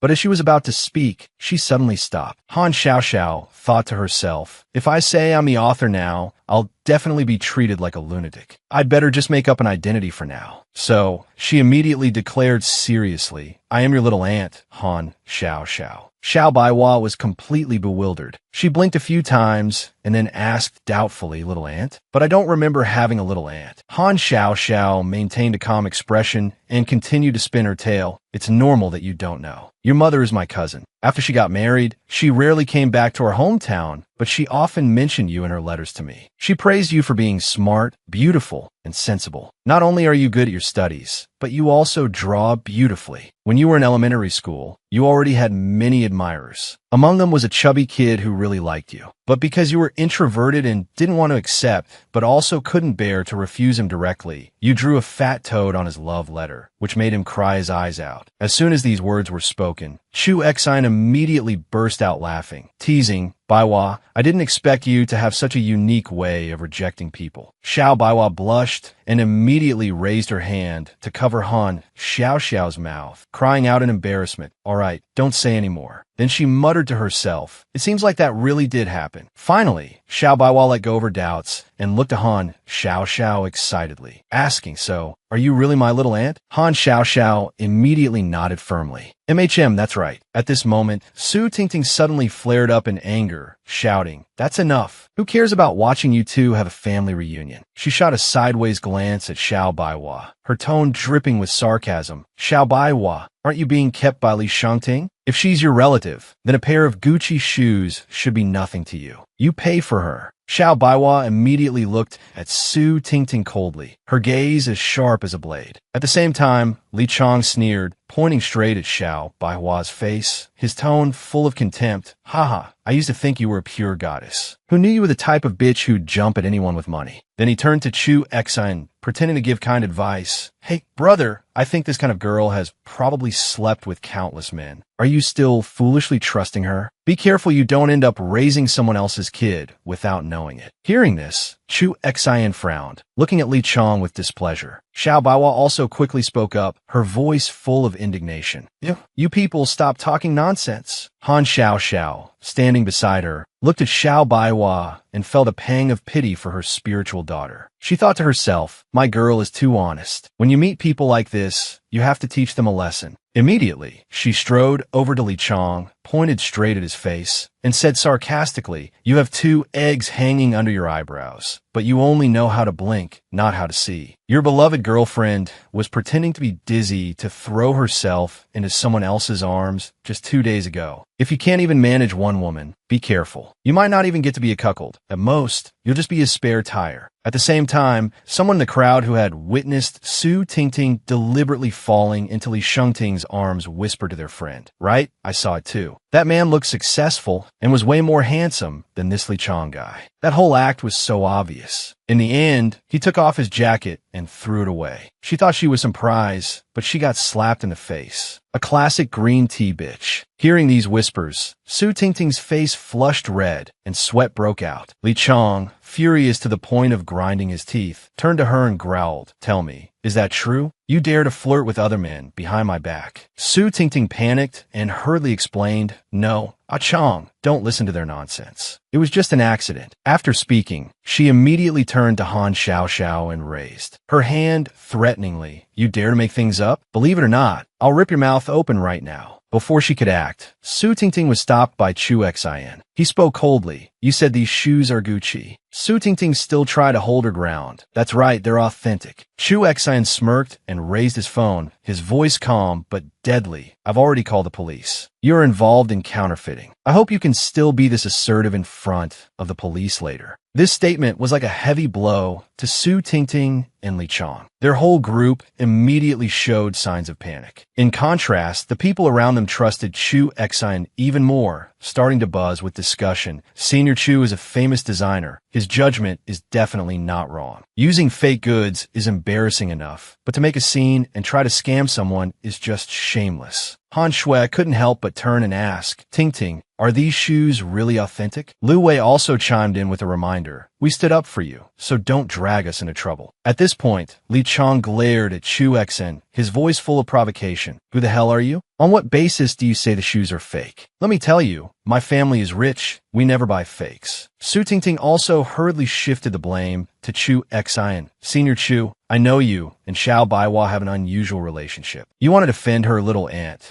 but you can't just use your fame to slander us, can you? Chu Exine smirked, his voice calm, but full of sarcasm. As far as I know, for all Gucci products, whether bags or shoes, the logo faces outwards. But the logo on your shoes faces inwards. They are clearly fakes. As soon as he finished, he glanced at the shoes Xiao Baiwa was wearing and used them as a comparison. The shoes Baiwa is wearing are also Gucci. This is a gift I bought directly from the Gucci headquarters in Italy for her. Here is the electronic receipt everyone can see. After speaking, he showed his phone to the crowd. After looking at it, everyone immediately nodded and began to discuss. It's real. The logo is indeed reversed. The ones Su Tingting is wearing are definitely fakes from Shopee. Forget 30,000, these fake shoes aren't even worth 300K. While everyone was buzzing, Han Xiaoxiao stood by, observing quietly and praising him in her heart, as expected of the devoted second male lead. At the critical moment, he can still help the female lead solve the problem perfectly. So cool. Just then, someone in the crowd spoke up, pointing directly at Li Chong. I recognize you. I've seen you selling things behind the school before. You're the one who specializes in selling fakes. Immediately after, another female student quickly added, I remember now too. He used to pursue Baiwa below our dorm, and even the flowers he gave her were stolen from the school grounds. So pathetic. These successive revelations made the crowd even more lively. Everyone laughed and mocked Li Chong and Su Tingting. So he's just a broke guy full of schemes, and she's just obsessed with vanity. The two of them are a match made in heaven. Just stick together and live your lives. Don't make other people miserable. Hearing this, Su Tingting's face turned pale. She turned to Li Chong, her voice choked. Didn't you say your family owns a company? Didn't you say you have assets worth billions? Was it all fake? Pushed to this point, Li Chong still stubbornly denied it. So what? Money from the black market is still money. But that very sentence made Su Tingting completely lose her patience. She turned on him instantly, slapping Li Chong across the face while screaming angrily, "You scum! You dared to lie to me? Not one to be outdone." Li Chong roared in fury, "You damn bitch, you dare to hit me?" As soon as he finished speaking, he kicked Su Tingting straight to the ground. "Who the hell are you? Always looking for something better. You're such a bitch." Then he pointed his finger at her face and coldly declared, "I'm officially informing you now. You're dumped. From now on, don't let me see you again. If I do, I'll beat you every single time." After speaking, he turned sharply and walked away, cursing, "This damn school. Every time I come here, it's bad luck. I'm never coming back." Realizing the situation had changed, Lu Wei and Han Shui hurriedly distanced themselves, saying in unison to Chu Exen, "Senior Chu, we don't know those two. Whatever trouble they cause has nothing to do with us." Hearing this, Su Tingting stared at them with wide eyes, asking in astonishment, "How can you two say that? Are we good friends?" Han Shui immediately turned back, her voice cold.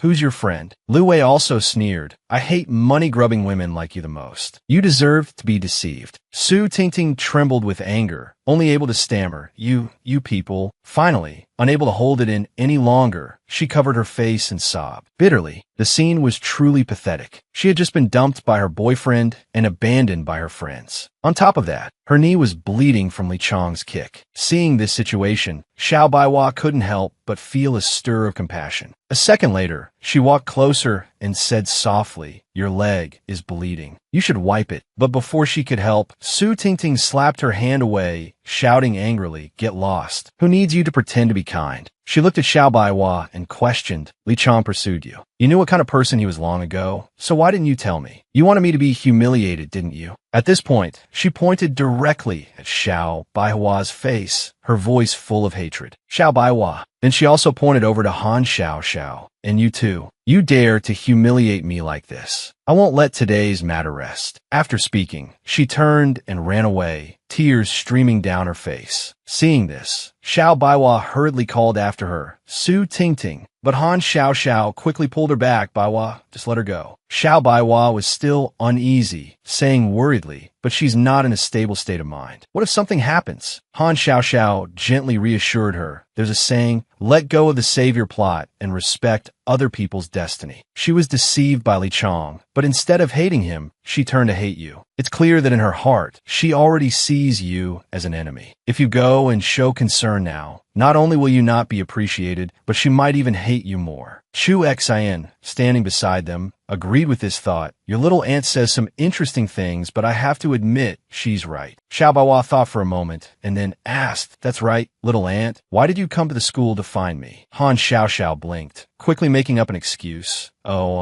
I heard your mother was sick, so I came to visit on behalf of the people from our village." Hearing this, Xiao Baiwa replied politely, "Thank you, Annie. My mother's condition is under control. When I have time, I'll take you to visit her." At this moment, Chu Xin looked at his watch and reminded her, "Ting, it's time. We should go." So the two of them left together. Seeing this, Han Xiao also took the initiative to follow them. Xiao Baihua turned her head back in surprise and asked, "Little aunt, is there something else?" Immediately, she looked flustered and hesitated about that. "I'm still not familiar with the city schools. Could you show me around?" Chu Xian looked at Xiao Baihua's reaction, pondered for a moment, and then nodded. With his permission, she immediately agreed. Okay. Hearing this, Han Xiao immediately and happily took Xiao Baihua's hand and cheered. "I knew it. Baihua is the best." Although she was walking with Xiao Baihua, Han Xiao's eyes kept darting around as if looking for someone. She cursed inwardly. Where did that damn dog Li Shangting run off to? If he sees Baihua and Chu Xian together, just the thought of those two fighting is enough to make me break out in a cold sweat. She immediately clenched her fists, secretly plotting to, I have to stick close to her. I absolutely cannot let that Li Shangting guy cause trouble. The ceremony at Xiao Baihua's school was taking place in a lively atmosphere, with many students having arrived early. Notably, the school had hung a large photo of Chu Xian right in front of the auditorium, attracting countless admiring glances. When the time came, the principal stepped onto the stage, his voice filled with pride. Student Chu Xian was always an outstanding role model when he was a student at our school. Now, he has become a representative of our country's young generation of designers. At this point, his eyes reddened slightly with emotion. As the principal, I am extremely honored and proud. In over 30 years of dedication to education, the thing I am most proud of is witnessing you all grow and succeed. Every time I see you achieve something, I feel that all the hardship was worth it. However, down below, a young man was not very interested. He said in a mocking tone, "Isn't today supposed to be an awards ceremony for outstanding students? Why has it turned into the principal's speech conference?" The person next to him sighed with regret. "Do you guys think I have a chance?" Another female student was curious, "But Senior Chu is really handsome. I wonder if he has a girlfriend." One person glanced toward Xiao Baihua and sighed. "You two can stop dreaming. Don't you see the girl holding the flowers next to him? The senior is already taken." This female student's words immediately attracted the attention of those around them, and a series of gazes turned toward Xiao Baihua. The conversation quickly shifted to her and Chu Xian. "How are you so sure they're a couple? Can't you see the senior's eyes have never left her?" Amidst the lively discussion, someone suddenly remembered something and turned to say to their friend beside them, "I remember now. Didn't the senior get into a fight in the library before?" As they spoke, both of them glanced towards Su Tingting, alluding, and there was that incident on the school grounds too, when a scumbag and a bitch were bullying a student. It was the two of them who stood up to help and expose her scam. That's right, and there's something even more interesting. The designer shoes that girl is wearing were a gift from Senior Chu. Those two are truly a perfect couple, a real-life fairy tale romance. Standing in a crowd, Su Tingting happened to hear all these discussions. Her face gradually turned pale, her hands clenched in anger. The more she heard, the more her resentment boiled. "Xiao Baihua, you're such a hypocrite. Pretending to be innocent to seduce Li Shangting wasn't enough, and now you won't even let Chu Xian go. What do I, Su Tingting, lack compared to you? On what basis do all the men flock around you like that?" As hatred surged in her heart, a ruthless glint flashed in her eyes. "Today, I will definitely make you lose face in front of the whole school. Let's see who will dare to like you after this." With that thought, Su Tingting quickly left, determined to carry out the plan in her mind. Meanwhile, Han Xiao was still attentively observing Xiao Baihua and Chu Xian, unable to help but feel happy in her heart. She thought to herself, these two are truly a match made in heaven, a talented man and a beautiful woman. Just standing next to each other makes one imagine 100 sweet love stories. But then she clicked her tongue with regret, thinking to herself, it's a pity Chu Xian isn't the male lead. A good kid like this will eventually have to make way for the male lead's halo. She sat down dejectedly, full of regret. My brain must have been fried back then to write a domineering CEO type. If I had written a campus romance, it would definitely have been much better. A moment later, the host stepped onto the stage, their voice echoing throughout the auditorium. Next, let's invite the student representative to present the flowers. Xiao Baihua gently walked towards Chu Xian, each step graceful but unable to hide a hint of nervousness. As she handed him the bouquet, she smiled gently and said, Chu Xian, I wish you a bright future and ever-increasing success. Hearing her wishes, his heart bloomed. Like a flower, he quietly admired the bouquet in his hands. But just a second later, he unexpectedly spoke up, thank you, but perhaps this flower should be for someone else. Xiao Baihua was stunned. She looked at him in surprise, a sense of confusion mixed with bewilderment rising in her heart. Their eyes met, but neither said anything more. The air seemed to freeze in that moment. Suddenly, a special figure appeared in the audience. This person had been watching the ceremony from the beginning to the end, quietly, but with great attention. At one point, he slowly raised his hand and took off the hat that covered his face. When that face was revealed, the entire auditorium was shaken. Even Xiao Baihua was so shocked she cried out, her eyes filled with disbelief, "Master Jessica." The principal, startled, stammered, "What?" Some teachers couldn't hide their joy. "Is it really Master Jessica?" Below, the crowd buzzed. "Master Jessica came to our school? I've only ever seen him on TV before. I can't believe I have the chance to meet him in person today." Han Xiao, standing nearby, had a look of doubt in her eyes, thinking to herself, "Jessica, isn't he Xiao Baihua's idol?" But he ended up becoming Chu's teacher. When I created this character, I looked for many artistic figures for reference. In the end, Jessica was sketched as a talented but eccentric old man. His wife, unable to stand his eccentricity, left with their child. Her new partner is also a renowned designer, not only talented,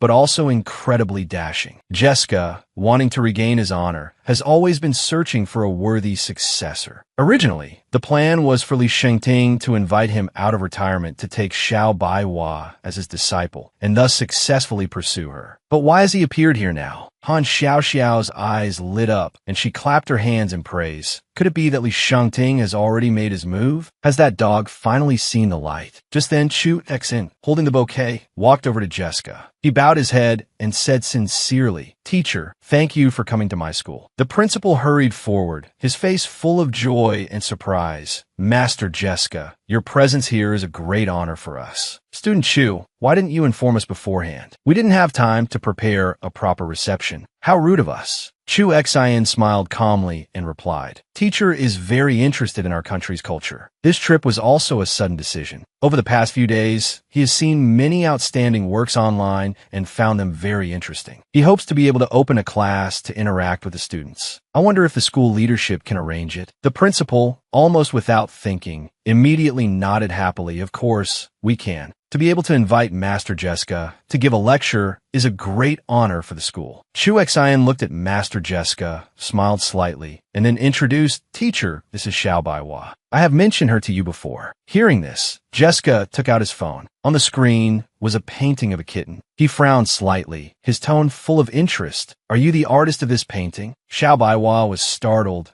a little flustered, but still answered honestly, "Yes, that's right." "Hello, Master Jessica." Noticing the lack of confidence in her eyes, Chu Exin instinctively leaned in and whispered in her ear, "I may not have fully understood everything you said before, but this time, I want to remind you that this is a rare opportunity. If you give it up, it would be a real pity. That's why I specially invited Teacher here. Whatever you decide, I will still support you. Even if you can't collaborate, I hope the two of you can become friends." His words were like a stream of warmth seeping into her heart. Xiao Baihua smiled faintly and gently called his name, Chu Exin. Jessica suddenly spoke up, his eyes filled with expectation. "Student Xiao Baihua, I have been thinking for a long time. I was wondering if you could be my guide and show me around this school." "Of course." Xiao Baihua nodded joyfully. But just then, a strong gust of wind suddenly blew up, sweeping the dry leaves on the ground and making Xiao Baihua squint in discomfort. Han Xiao jumped in surprise and shouted, "What's going on?" Luckily, Chu Xian was standing nearby. Seeing her struggle, he immediately raised his hand to block the wind for her, his voice worried. "The wind is so strong." The wind had risen suddenly, each gust sweeping by stronger than the last. It caused the people around to become confused and murmur incessantly, "What's happening?" Even more surprisingly, the wind also caught Chu Xian's photo, sending it flying up into the sky. As everyone looked up to follow it, one person quickly realized the cause of the strong wind and hurriedly pointed to the sky, shouting, "It's a helicopter!" Hearing this, Han Xiao also immediately looked up, a familiar name flashing in her mind. She muttered in a daze, "A helicopter? Could it be?" Before she could finish her sentence, the helicopter had approached, close to the ground. A second later, a bright red banner suddenly appeared from it, with 3 large words on it, Xiao Baihua. Before the surprise could wear off, another banner was dropped, this time clearly written with 3 words, "Marry me." Han Xiao stared wide-eyed at the words, then let out a sigh of relief, muttering in disbelief, "I was wondering what this guy was planning. Turns out it's a proposal." But in that very moment, she suddenly felt a sharp pain in her chest, and then she spat out a mouthful of fresh blood. The next second, Han Xiao staggered and fell to the ground, weakly whispering, "My fragile heart finally couldn't take it anymore. I am speechless." In the middle of the school grounds, the principal's angry voice rang out. "Whose helicopter is this? Who gave you permission to fly a helicopter into the school? What kind of chaos is this? Is there any decency left?" At the same time, the students all took a deep breath and exclaimed in surprise, "This is a proposal. Using a helicopter to propose? Is this the legendary love story of the rich and powerful?" The female student standing next to them, her eyes full of admiration, clasped her hands together and said dreamily, "Oh my God, this is so romantic. If it were me, I would probably faint from being so moved." Finally, the helicopter landed on the ground. As soon as the door opened, a man in an expensive suit stepped out with an arrogant demeanor and an overwhelming aura. It was none other than Li Shengting. The moment she saw him, Han Xiao was stunned, and her mind unconsciously uttered, "Li Shengting." However, he only swept his eyes over her for a moment, his gaze full of annoyance. Han Xiao hurriedly ran to block him, hissing in a low voice, "Is your brain stuck?" Xiao Baihua is really angry right now. Proposing at a time like this is just adding fuel to the fire. "Go back quickly." Li Shengting raised an eyebrow and replied coldly, "Get out of the way, you lousy author." She froze, a flicker of hurt in her eyes. "Lousy author? Are you talking about me?" But he had no intention of stopping, saying contemptuously, "If you really knew how to write a romance story, you wouldn't have been scolded by your readers to the point of having a stroke, right?" Those words were like a cold knife stabbing straight into Han Xiao's heart, causing her so much pain she wanted to cry. But before she could even react, Li Shengting grabbed her by the collar and lifted her off the ground, his voice low but powerful. "Someone like you is not qualified to teach me how to do things. I will seize the main character's luck for myself." Just then, Chu Xin stepped forward, his voice calm but firm. "Mr. Li, today is an important day. I hope you will respect Baihua and not make things difficult for her." Li Shengting just smirked coldly and casually pushed him aside. "This has nothing to do with you." Xiao Baihua stood beside them, her face full of anxiety, and quickly spoke up, "Li Shengting, I'm begging you. This is a school. Can you please not cause a scene and give me a little dignity?" Hearing this, Li Shengting suddenly whipped around, his eyes sharp. "What the hell is dignity?" He uttered words that broke her heart. "Look at them admiring you. Isn't this enough to give you face?" Li Shengting stood tall, his posture as arrogant as an emperor. He slowly began to speak. "Perhaps you're not used to it now, but from today on, you must get used to it. After all, as Mrs. Li, wherever you appear, you will be the center of all attention." Xiao Baihua's eyes widened in shock as she asked, "Mrs. Li?" He didn't answer, just waved his hand as a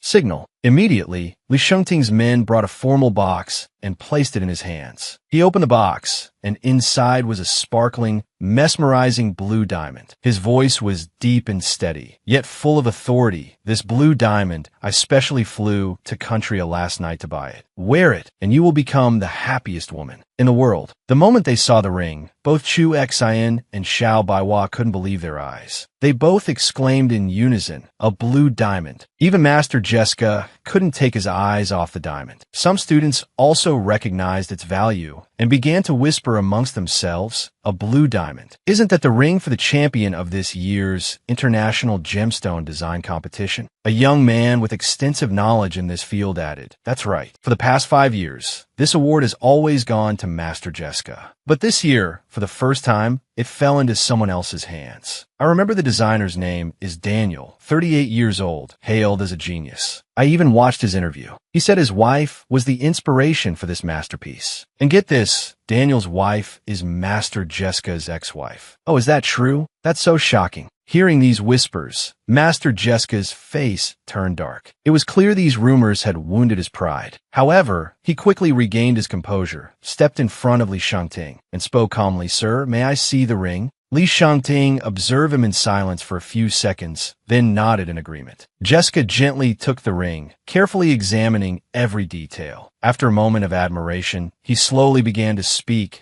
"A gemstone this beautiful should have been the main character, shining brightly. However, It has been muddled with too many secondary decorations, deliberately creating an image but losing its inherent soul. As soon as he finished, he gently placed the ring back in the box and returned it to Li Shengting. Turning to Xiao Baiwa, he said calmly, "Miss Xiao, it seems your boyfriend has no taste." This statement was like a bucket of cold water poured on Li Shengting's pride. His eyes glinted with a cold light. He stared at Jessica and then spoke sarcastically, "Who is this old man?" Jessica's face immediately darkened as he shouted angrily, "Old man!" At this moment, Chu Exin hurriedly stepped forward to introduce, "This is my teacher, Master Jessica, and also an honored guest of the school. I hope you can show a little more respect." Li Shengting froned, feigning surprise Jessica. But then, as if suddenly remembering something, he burst out laughing. I remember now. The one who was defeated by Daniel in this year's design competition, right? Not stopping there. Wanting to retaliate against Jessica's criticism of his taste, Li Shengting casually threw out a taunt. "Do you really think that belittling someone else's work can help you regain your face? I think you're just lashing out from embarrassment." Jessica was so angry that his voice became sharper. "Who are you calling inferior? Only someone with no taste would fail to recognize the true value of a work of art. Not only do you lack manners, but you're just like this ring, gaudy on the outside, but empty and without substance on the inside." Li Shengting laughed coldly, completely unfazed, and retorted even more sharply, "Well, that's still better than some people who don't even have the looks. No wonder your wife left you." His words struck a nerve with Jessica's pride. He was so angry he couldn't even speak. "You?" Meanwhile, the students around were buzzing, laughing, and shaking their heads, whispering, "My God, this guy is so handsome, but his mouth is incredibly sharp." That's right. The old gives way to the new. The champion can't be the same person forever. I also think his recent works are no longer in style. Maybe he really is past his prime. Seems his character isn't that great either. Hearing this, some others laughed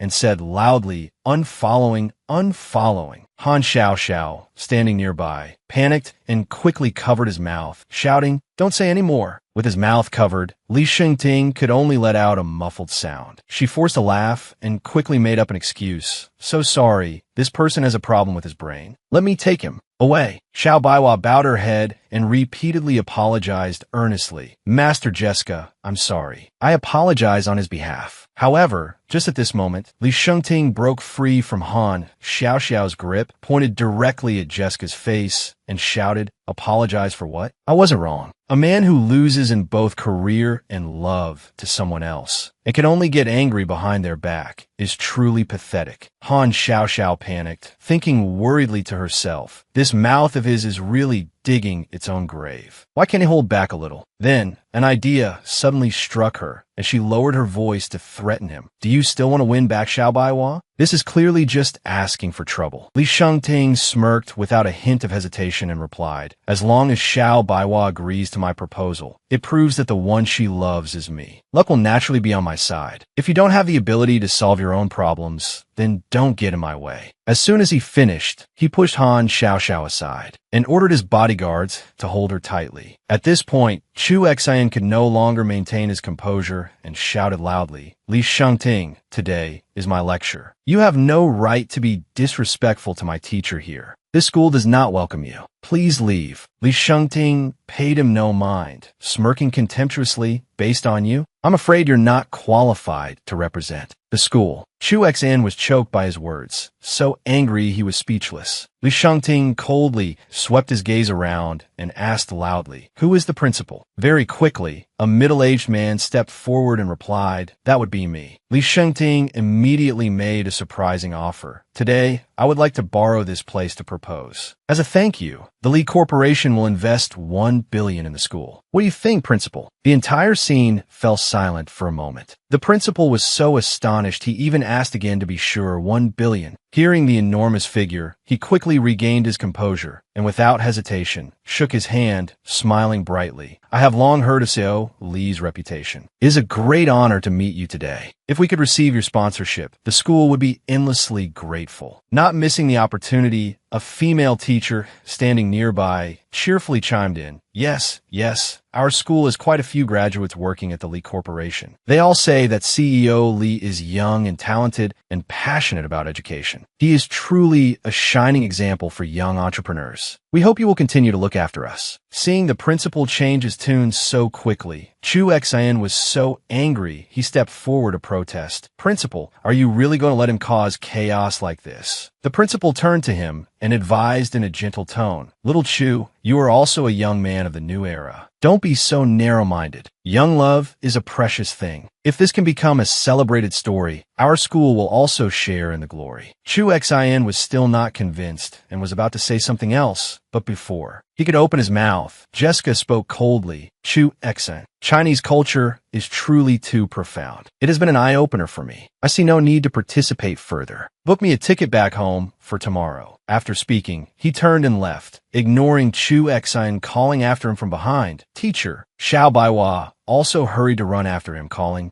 Master Jessica. Li Shengting didn't miss the chance to mock. A person who doesn't dare to admit defeat is fundamentally unworthy of the title master. A truly outstanding person only needs to use their strength to defeat their opponent, just like the owner of this ring. So, he finished, turning to look at Xiao Baihua, his gaze sharp but sincere. Marry me, and I will make you stand at the pinnacle of glory. But Xiao Baihua, without a moment's hesitation, bluntly refused. I don't want to. Li Shengting was stunned, as if he couldn't believe his ears.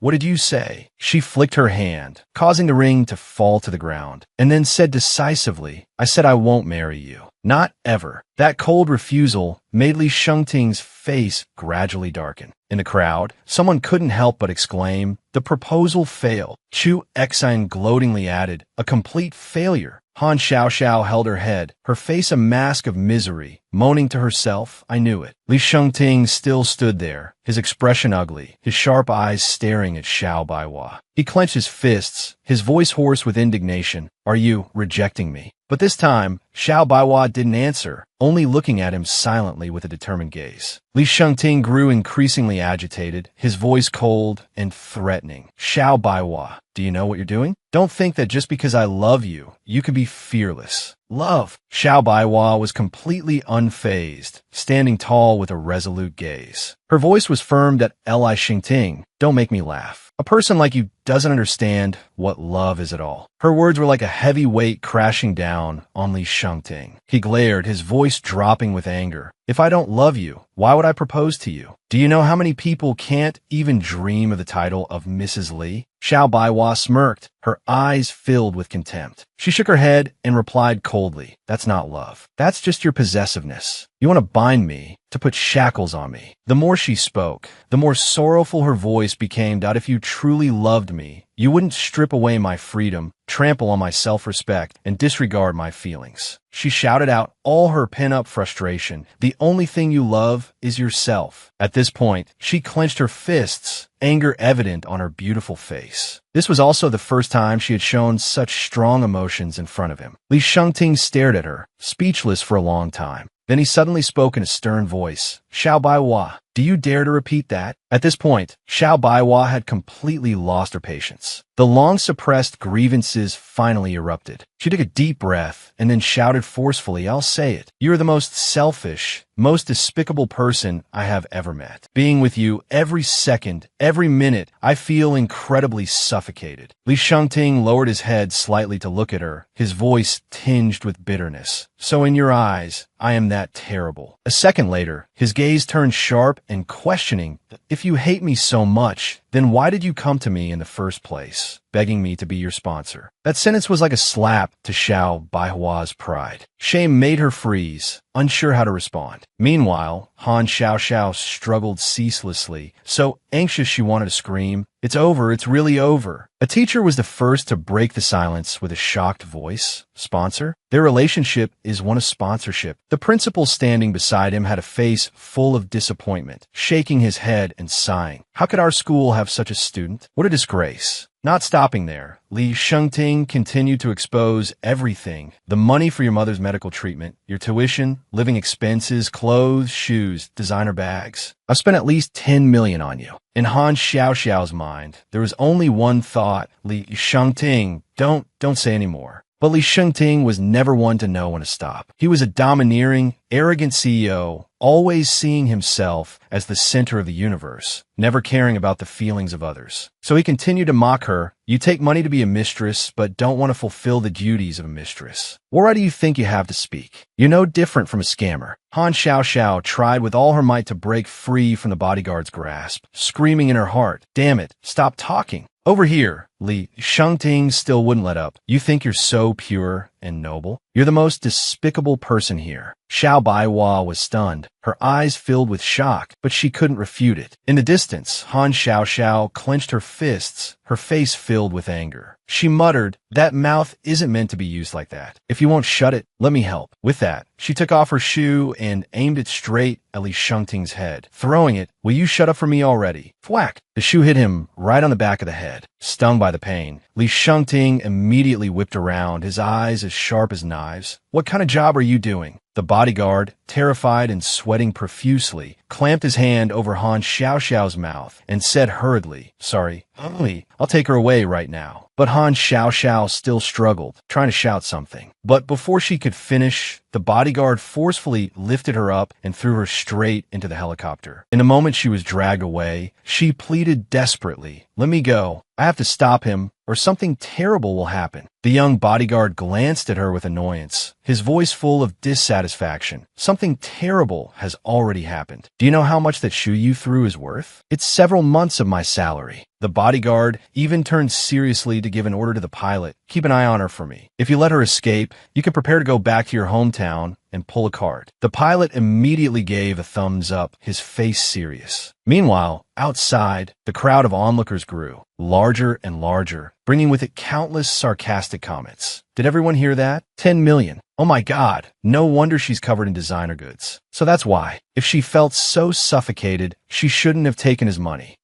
If someone offered me 10 million to be their sponsor, I'd even call him daddy. "Hey, handsome, do you need another mistress?" I volunteer. Her designer shoes were a gift from Senior Chu Xian. Just how many men has this woman seduced? Someone looking for a sugar daddy isn't scary. What's scary is having a sugar daddy and still clinging to someone else. She's truly shameless. Xiao Baihua felt as if she had fallen into an abyss upon hearing these comments. Amidst this malicious atmosphere, Chu Xian couldn't bear it any longer and stepped forward, his voice firm. Baihua has her own difficulties. It's not like what he said. Chu Xian angrily grabbed Li Shengting by the collar and questioned, "Are you even a man? How could you harm Baihua like this?" Li Shengting just smirked, his tone cold. "I'm just telling the truth." Xiao Baihua quickly stepped forward, pulled Chu Xian's hand, and said softly, "Xian, let him go." Then she faced Li Shengting, her tone no longer as loud as before. "You're right. I took your money. If it weren't for that money, my mother's illness couldn't have been treated. I should thank you. But the truth proves that I am not suited to be a proper mistress, and I cannot fulfill this duty. Therefore, our contract ends here." Li Shengting was stunned, his eyes darkening.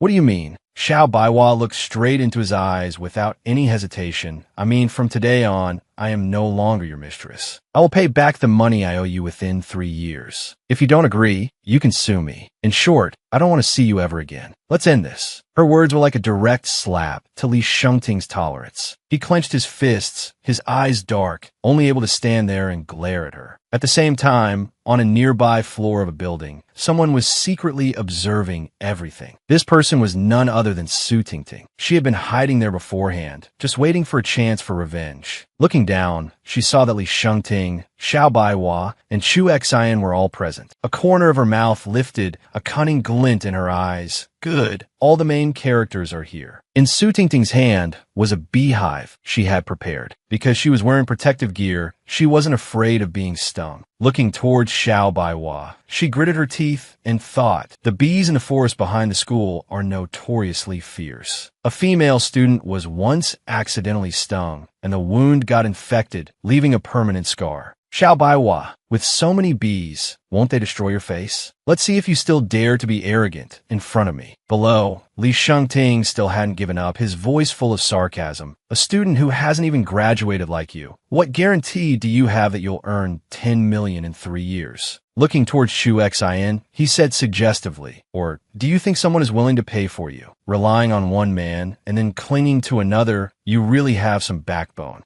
Xiao Baiwa wasn't angry at all. On the contrary, her determination to leave him grew even stronger. She lifted her head, her voice firm. Don't impose your dirty thoughts on us. I can work, I can borrow money. No matter how high the interest rate is, I will pay back that money. Chu Exin held her hand tightly, his eyes full of determination. Baiwa, there's no need to talk to this kind of person. Let's go. Seeing the two of them about to leave, Li Shengting reached out his hand to stop them. You're not going anywhere. At the same time, on Li Shengting's helicopter, Han Xiaoxiao was still banging on the door, shouting, "Open the door. Do you people have a conscience? This Li Shengting guy may be crazy, but his salary is very high. You don't want to lose your boss, do you?" The bodyguard sat with his arms crossed, diligently doing bicep curls without reacting, while the pilot was still focused on the control panel. A second later, the pilot suddenly took off his headphones and looked at her doubtfully. "What did you say? What's wrong with the boss?" The bodyguard glanced at her and replied nonchalantly, "Ignore her. This woman seems to have a problem with her head. She talks strangely all day. Nobody understands her." At this point, Han Xiaoxiao had completely lost hope in the two people in front of her. She sighed and thought to herself, "It seems I can't expect anything from these two NPCs." She glanced behind her. This glass. I just need to hit the four corners with something hard to break it. Anyway, I don't need to pay for it, so no need to be polite. With that thought, Han Xiaoxiao immediately snatched the dumbbell from the bodyguard's hand, and she aimed straight for the glass door and smashed it hard. However, instead of breaking the door, the dumbbell bounced back and hit her straight on the head, making Xiaoxiao feel like she was about to meet her ancestors. Han Xiaoxiao cried out in pain, holding her head and whimpering boohoo. A huge lump quickly formed on her head. Meanwhile, the other two were roaring with laughter, continuously teasing her. "Ah, you think this is a car?" CEO Li's car and helicopter are both equipped with bulletproof glass, so don't waste your energy. Han Xiaoxiao rubbed her head while cursing under her breath. Damn rich people. When she casually glanced outside, she immediately froze. Not far away, Su Tingting was secretly raising something, aiming to throw it down at Xiao Baihua's location. After just a few seconds of observation, she immediately recognized that the thing Su Tingting was holding was a beehive. Xiao Xiao cried out in hopeless panic. "Not good. There's danger." But unfortunately, neither of the two men in the helicopter believed her. "Humph, as if we'd believe you." The pilot even joked, I know. Let's turn on some music to relax. How about some wedding music?" Unable to bear it any longer, Han Xiaoxiao immediately lunged forward and grabbed both of their hair. "Relax your head. If you don't believe me, open your eyes and see for yourselves." Then she pulled their faces close to the glass window. Forced to look outside, the pilot grimaced, "Let go of me." But right after, both of them panicked when they saw the beehive falling straight towards Li Shengting. As Su Tingting threw the beehive, she shouted, "Xiao Baiwa, get ready for the most humiliating day of your life." But ironically, Xiao Baiwa was completely unaware of the impending danger. Just then, Chu Exine grabbed her hand tightly to lead her away, saying coldly, "There's no need to argue with this kind of person anymore. Let's go." Seeing this, Li Shengting immediately spoke up to stop them. "You're not going anywhere." Before he finished his sentence, he reached out and grabbed Xiao Baiwa tightly. And in that very moment, the beehive fell straight onto his head. In a flash, the entire large hive was stuck to Li Shengting's head. He stood stunned for a few seconds before he could utter, "What is this? Why is it so dark?" Li Shengting waved his hands frantically, trying to get the thing off his head. The people around started to panic. A student asked in astonishment, "What's going on? What is that thing?" Someone quickly realized the problem and screamed, "It's a beehive." Not stopping there, Su Tingting proceeded to throw another beehive down. The bees swarmed everywhere, causing everyone to scream and run in chaos. Run. "Oh my God, so many bees. Help!" Seeing the chaotic scene below, Su Tingting angrily slammed her hand on the railing, gritting her teeth and muttering, "Damn it, how could I have missed? Xiao Baiwa, consider yourself lucky this time." But suddenly, she froze as she realized a serious problem. Wait a minute,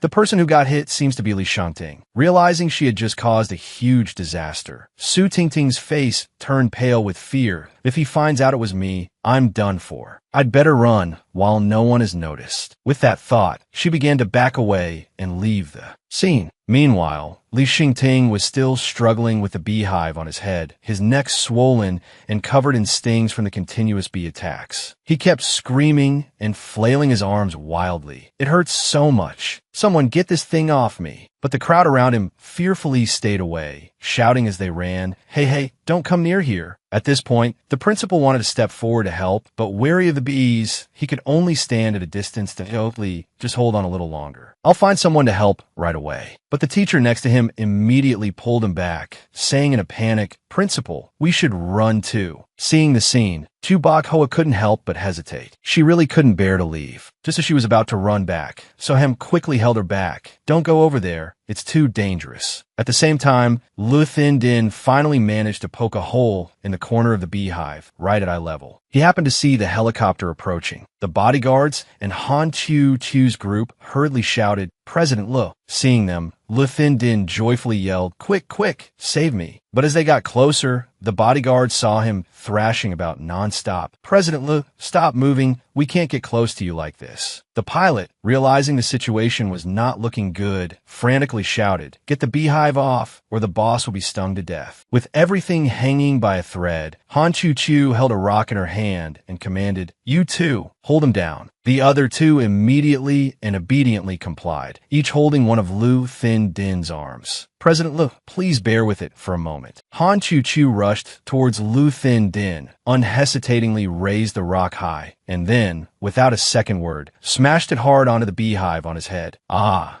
A blood-curdling scream rang out, and the beehive finally fell from his head. Lu Thin Din, now seemingly exhausted, collapsed limply on the ground. Everyone hurriedly took him back to the Lu family home for the private doctor to care for him. Soham and Chu Bok Hoa also followed. Because the swarm of bees had attacked his face directly, his face was now completely covered in bandages, revealing only one eye. However, when she saw the doctor cover Lu Thin Din's face with a blanket, Mrs. Lu was startled and anxiously asked, "Chu, why cover Chu Din's face like this?" "Don't tell me." To try it, the family doctor and Lu Thin Din's best friend immediately explained, "Uncle Lu, Auntie Lu, please rest assured. President Lu is still alive. It's just that his face was stung by bees and is completely swollen and disfigured. I was afraid you wouldn't be able to bear seeing it, so I temporarily covered it." Hearing this, the elderly couple breathed a sigh of relief and joy. That's good, as long as he's alive." Mrs. Lu also felt relieved and nodded slightly. "It's just disfigurement. It's no big deal. Plastic surgery technology is very advanced now. It can definitely be restored." However, to try it hesitated for a moment before stammering, "Actually, it's not that simple." This statement made the two elders immediately panic and ask in unison, "What do you mean?" To try it quickly explained, although he is out of immediate danger because his respiratory tract is severely swollen and his brain lacked oxygen for too long, there is a risk that he may never wake up. To try its words left the two parents stunned for a few seconds. "What?" Tears streamed down Annie Lee's face. She hugged her husband, crying and wailing, "Chu Din, don't scare your mother. If you don't wake up, what will your father and I do? What about the company? What about all the workers at Lu Corporation?" Mr. Lu hurriedly hugged her to comfort her. "Honey, don't worry. I will contact the best team of doctors to take Chu Din abroad for treatment. With the Lu family's resources, we will definitely be able to save him." A second later, Auntie Lu suddenly turned and vented her anger on Chu Bok Hoa. "It's all your fault." As she spoke, she slapped Chu Bok Hoa across the face. "If it weren't for you, Chu Din wouldn't have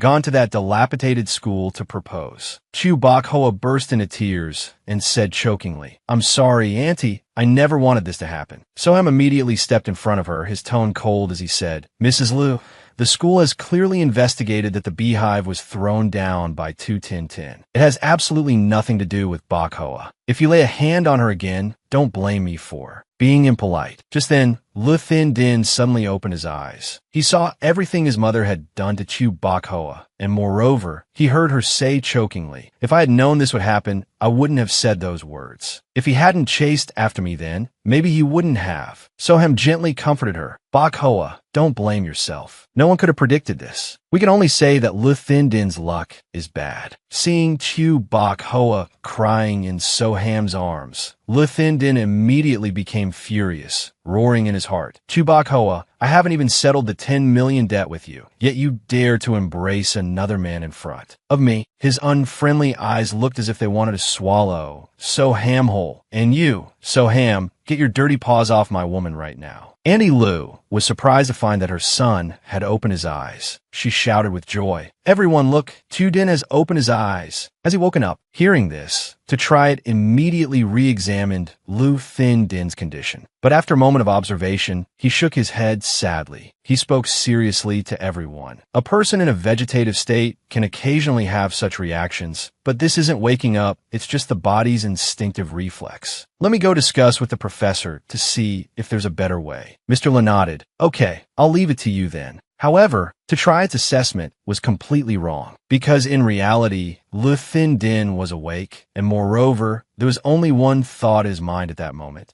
A vegetable? Who are you talking about me? When to try it left, Han Chu stepped forward and observed him for a moment. She turned to Chu Bok Hoa and So Ham and spoke up. Bok Hoa, the police have caught Tu Tin Tin. Now they need the victims to give a statement. You and So Ham should go over there first. Chu Bok Hoa hesitated, not feeling at ease leaving Lu Thin Din here, and said, "But Lu Thin Din, Han Chu immediately reassured her. Don't worry. If anything happens, I'll inform you immediately." So Ham also advised, there's nothing we can do by staying here. Listen to your little aunt. In the end, Chu Bok Hoa reluctantly nodded. Before leaving, she couldn't help but turn back to look at him one more time. At this moment, Lu Thin Din's eyes were full of anticipation, hoping she would stay with him. All right, sorry to trouble you, little aunt. When Lu Thin Din saw Chu Bok Hoa gradually walk away, a sense of unease rose in his heart. He gritted his teeth and cursed silently. Han Chu, you shoddy author. What the hell are you doing letting Bok Hoa go with So Ham? I'm a male lead. After Chu Bok Hoa left, Han Chu turned to look at Lu Thin Din's parents and said seriously, Mr. Lu, Mrs. Lu, if you have time to sit here and cry, you'd be better off thinking of a way to deal with the current situation. Instead, hearing this, Uncle Lu angrily shouted, "Who are you to lecture us with that tone?"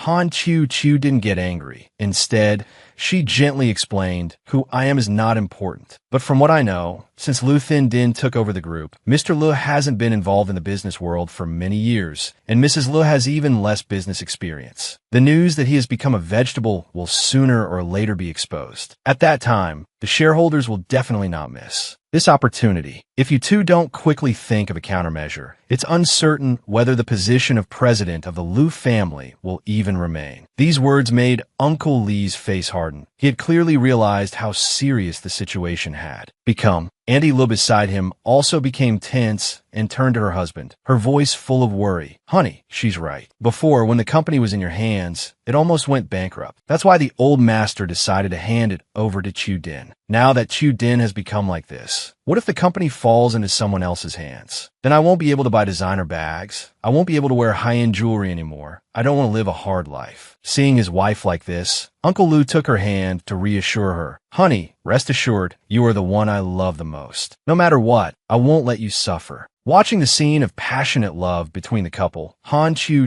couldn't help but sigh in her heart. I almost forgot that Lu Thin Din's parents are also a typical domineering CEO and sweet wife pair, just the middle-aged version. She paused for a moment and then continued. "The Lu Group is the lifelong work of old Master Lu. I believe he wouldn't want it to fall into the hands of others either." Auntie Lu asked in a panic. "But now that Chu Din is like this, who knows when he will wake up?" Uncle Lu also spoke in a deep voice, making a decision. "I will tell Chu to immediately take Chu Din abroad for treatment." Han Chu shook her head in opposition. "If he can't be cured in the country, is it certain he can be cured abroad? Besides, by the time you two return, the Lu Group might have already changed owners." Hearing this, Uncle Lee's face darkened. He frowned in thought and then asked doubtfully, "But besides that method, is there any other solution?" Han Chu calmly offered a suggestion. "If a new heir were to appear now, I think old Master Lu would immediately step forward to suppress those shareholders." As soon as these words were spoken, Lu Thin Din's only visible eye narrowed slightly, his heart filled with astonishment. "What? A new heir? What do you mean, you?"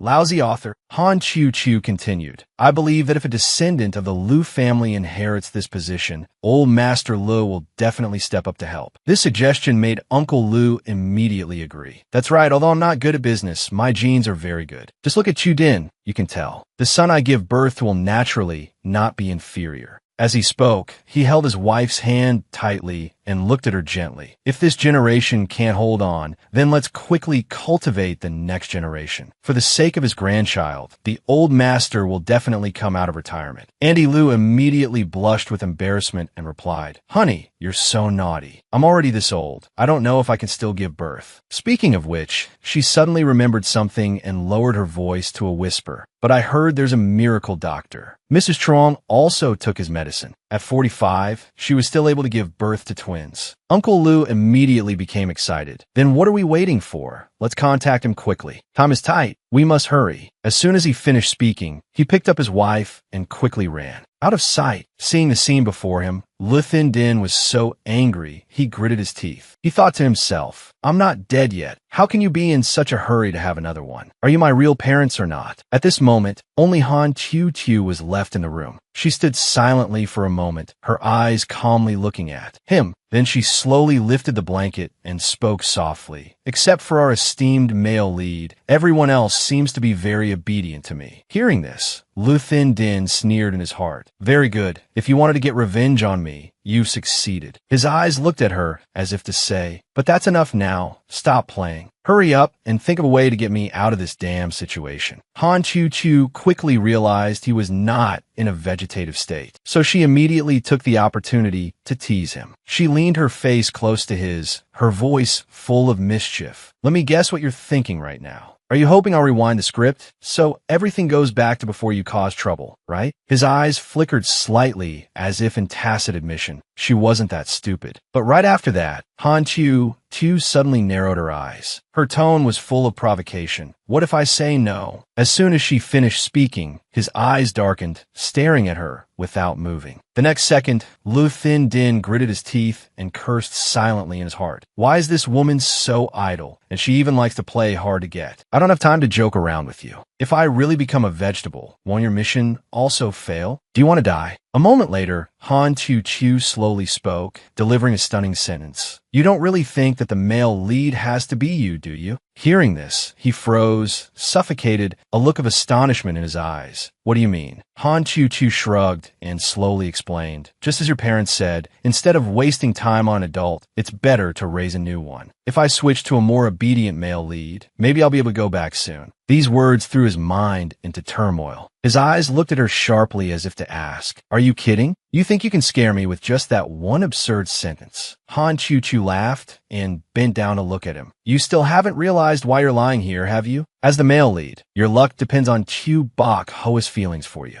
Once the protagonist's halo is overshadowed by someone else, your career, wealth, and even your health will be snatched away by others. The more you decline, the more it proves how much Chu Bok Hoa detests you. Right now, the situation is beyond saving. Your career, health, family, they have all abandoned you. Very soon, you will completely disappear from this world. Lu Thin Din was stunned, a look of anxiety in his eyes. He slowly recalled everything. Chu Bok Hoa had chosen Soham. Uncle Lu only cared about Annie Lu. Even the person who gave him CPR was his own bodyguard. A cold voice from Han Chu Chu echoed in his head. I will find a new male lead. Lu Thin Din was severely shaken. His eyes looked at her urgently, as if to beg. Don't go. But Han Chu Chu just casually took out her phone, pretending not to see his eyes. Let me check the comments for a bit. Soham's popularity is soaring. Lu Thin Din was truly panicked. He continuously used his eyes to try and keep her. Please don't. But Han Chu Chu still nonchalantly turned her back to leave, her tone teasing. Fans have already started shipping the Sobok couple. Very good. This author is very satisfied. That sentence was like a heavy weight dropping straight into his heart. Lu Thin Din couldn't bear it anymore. Due to excessive agitation, his heart rate suddenly shot up to 180, causing the heart monitor to emit a piercing alarm. Hearing the sound, Han Chu Chu stopped walking. He followed her silhouette wet with his eyes, his heart feeling as if it were being squeezed. He roared in his heart, Han Chu-Chu, come back. At worst, I'll listen to you from now on. But Han Chu-Chu only glanced at him briefly, the corner of her lips curling up meaningfully, a bit of a shame. Goodbye, my male lead. After saying that, she opened the door and walked away without looking back. In the room, only Lu Thin Din was left alone.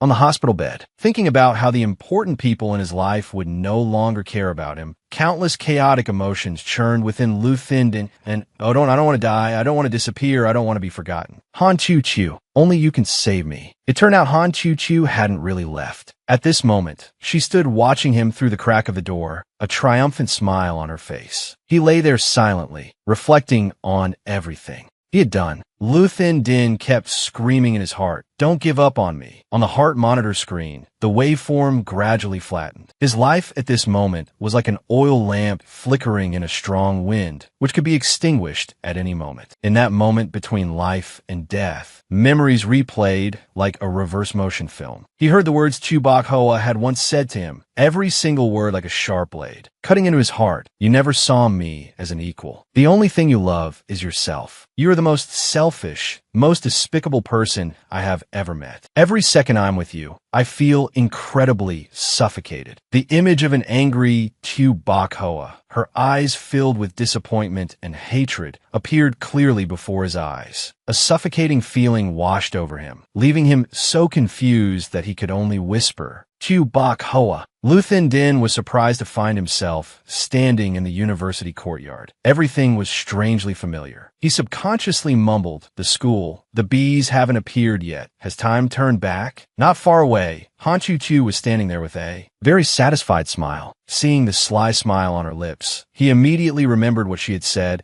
and suddenly understood everything so being abandoned by the world, disappearing completely, changing the male lead. It was all to scare me. While he was still lost in thought, Han Chu-Chu suddenly appeared in his mind and said cheerfully, that's men for you. Only when you lose something do you learn to cherish it. Having gone through losing everything, do you now understand the importance of the male lead's halo? Lu Thin Din immediately frowned, his displeasure obvious. He couldn't help but curse in his heart, despicable woman, how dare you play with me? Seeing him angry made Han Chu-Chu even more pleased. She pretended to cough a few times and then slowly thought, ahem, ahem, ahem. Looking at that face, he must be very grateful to me, right? Well, I can't help it. Who told me to be such a merciful and soft-hearted author? In fact, according to the rules of the God Brain, the author cannot arbitrarily change the male lead. If the original male lead dies, the mission will fail. Therefore, the matter of changing the male lead was just a bluff to make Lu Thin Din afraid. Seeing her smug expression, Lu Thin Din became even more annoyed, cursing silently. This idiot. If you could turn back time, why not turn it back a little earlier? Don't you know, you lousy author, how disadvantageous the current situation is for me? He looked towards Chu Bok Hoa, not knowing how to handle the situation. After successfully scaring him, Han Chu-Chu began to think of a way to reverse the situation. Want to save the situation? In matters of love, the one thing the female lead can't refuse is a hero saving the beauty. I must seize this opportunity. She had come up with a plan. When Tu Tin Tin threw the beehive down, Lu Thin Din would rush out and knock the beehive away. Then, not wanting Chu Bok Hoa to be stung by bees, he would pull her into his arms. Just thinking about it, Han Chu-Chu gleefully mumbled to herself, excellent, the previous bad images will be instantly erased. Tom was brought back to the exact moment Tu Tin Tin was secretly looking down from upstairs. Without hesitation, Han Chu-Chu shouted loudly, "There's someone up there?"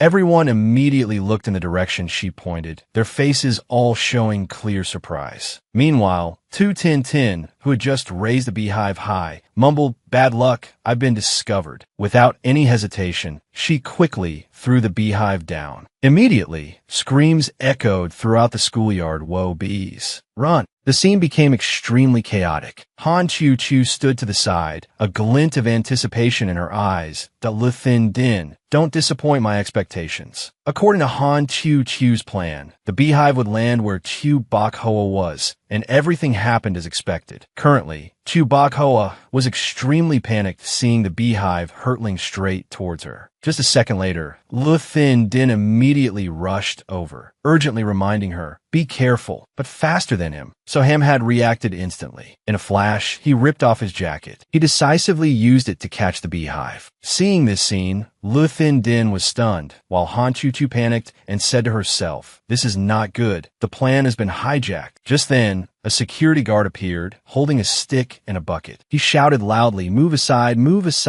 as fast as lightning. The security guard used the bucket to firmly cover the beehive. After doing so, he breathed a sigh of relief and wiped his sweat. He happily reported, "Principal, everyone is fine. The bees can't get out." At this point, the crowd of students breathed a sigh of relief. The principal smiled with satisfaction, clapping and praising. "Student Soham, you did very well. Thanks to your quick thinking, the beehive didn't fall to the ground, avoiding unforeseeable consequences." The female students present were also appreciative. "Senior, So is really brave. That scared me to death just now." Chu Bakhoa worriedly ran to Soham's side and asked urgently, "Aham, were you stung by a bee?" Soham gently shook his head to reassure her, "I'm fine." Seeing this scene, Lu Thin Din felt extremely uncomfortable, constantly roaring in his heart. It's him again. Why does this guy keep showing up and getting in the way? Soham even seriously turned to reprimand him. "Do you know how dangerous your action just now was? If the beehive had fallen, how many people would have been injured? Have you thought about that?" Soham's words stunned the principal, who pointed and asked, "Student Soham, do you mean that President Lu threw this beehive down?" Hearing this, Chu Bakhoa immediately turned to look at Lu Thin Din, her eyes full of suspicion. Being blatantly framed, the anger in Lu Thin Din's heart erupted. He strode forward and grabbed Soham's collar, gritting his teeth and shouting, "Soham, you despicable villain. It was clearly thrown by Tu Tin Tin, yet you dare to frame me. When will you stop trying to take everything from me?" Soham did not show weakness, his eyes sharp as he retorted immediately, "What are you going crazy about? What have I taken from you?" At the same time, Han Chu Chu stood beside them with a tense expression. She worriedly mumbled in her heart, "Is this guy an idiot? Nothing has been cleared up yet, and he's already jumping into a fight." Seeing the situation becoming more and more unfavorable for Lu Thin Din, Han Chu Chu hurriedly spoke up to explain, "Everyone, listen to me. Although I couldn't see the person clearly, I can confirm it was a girl. Everyone knows Lu Thin Din is so afraid of women that even his secretary is a man. So this matter is definitely not related to him." Soham frowned and then slowly nodded. Bakhoa's little aunt has a point. But if no one saw the person clearly, then how can you be so sure it was Tu Tin Tin?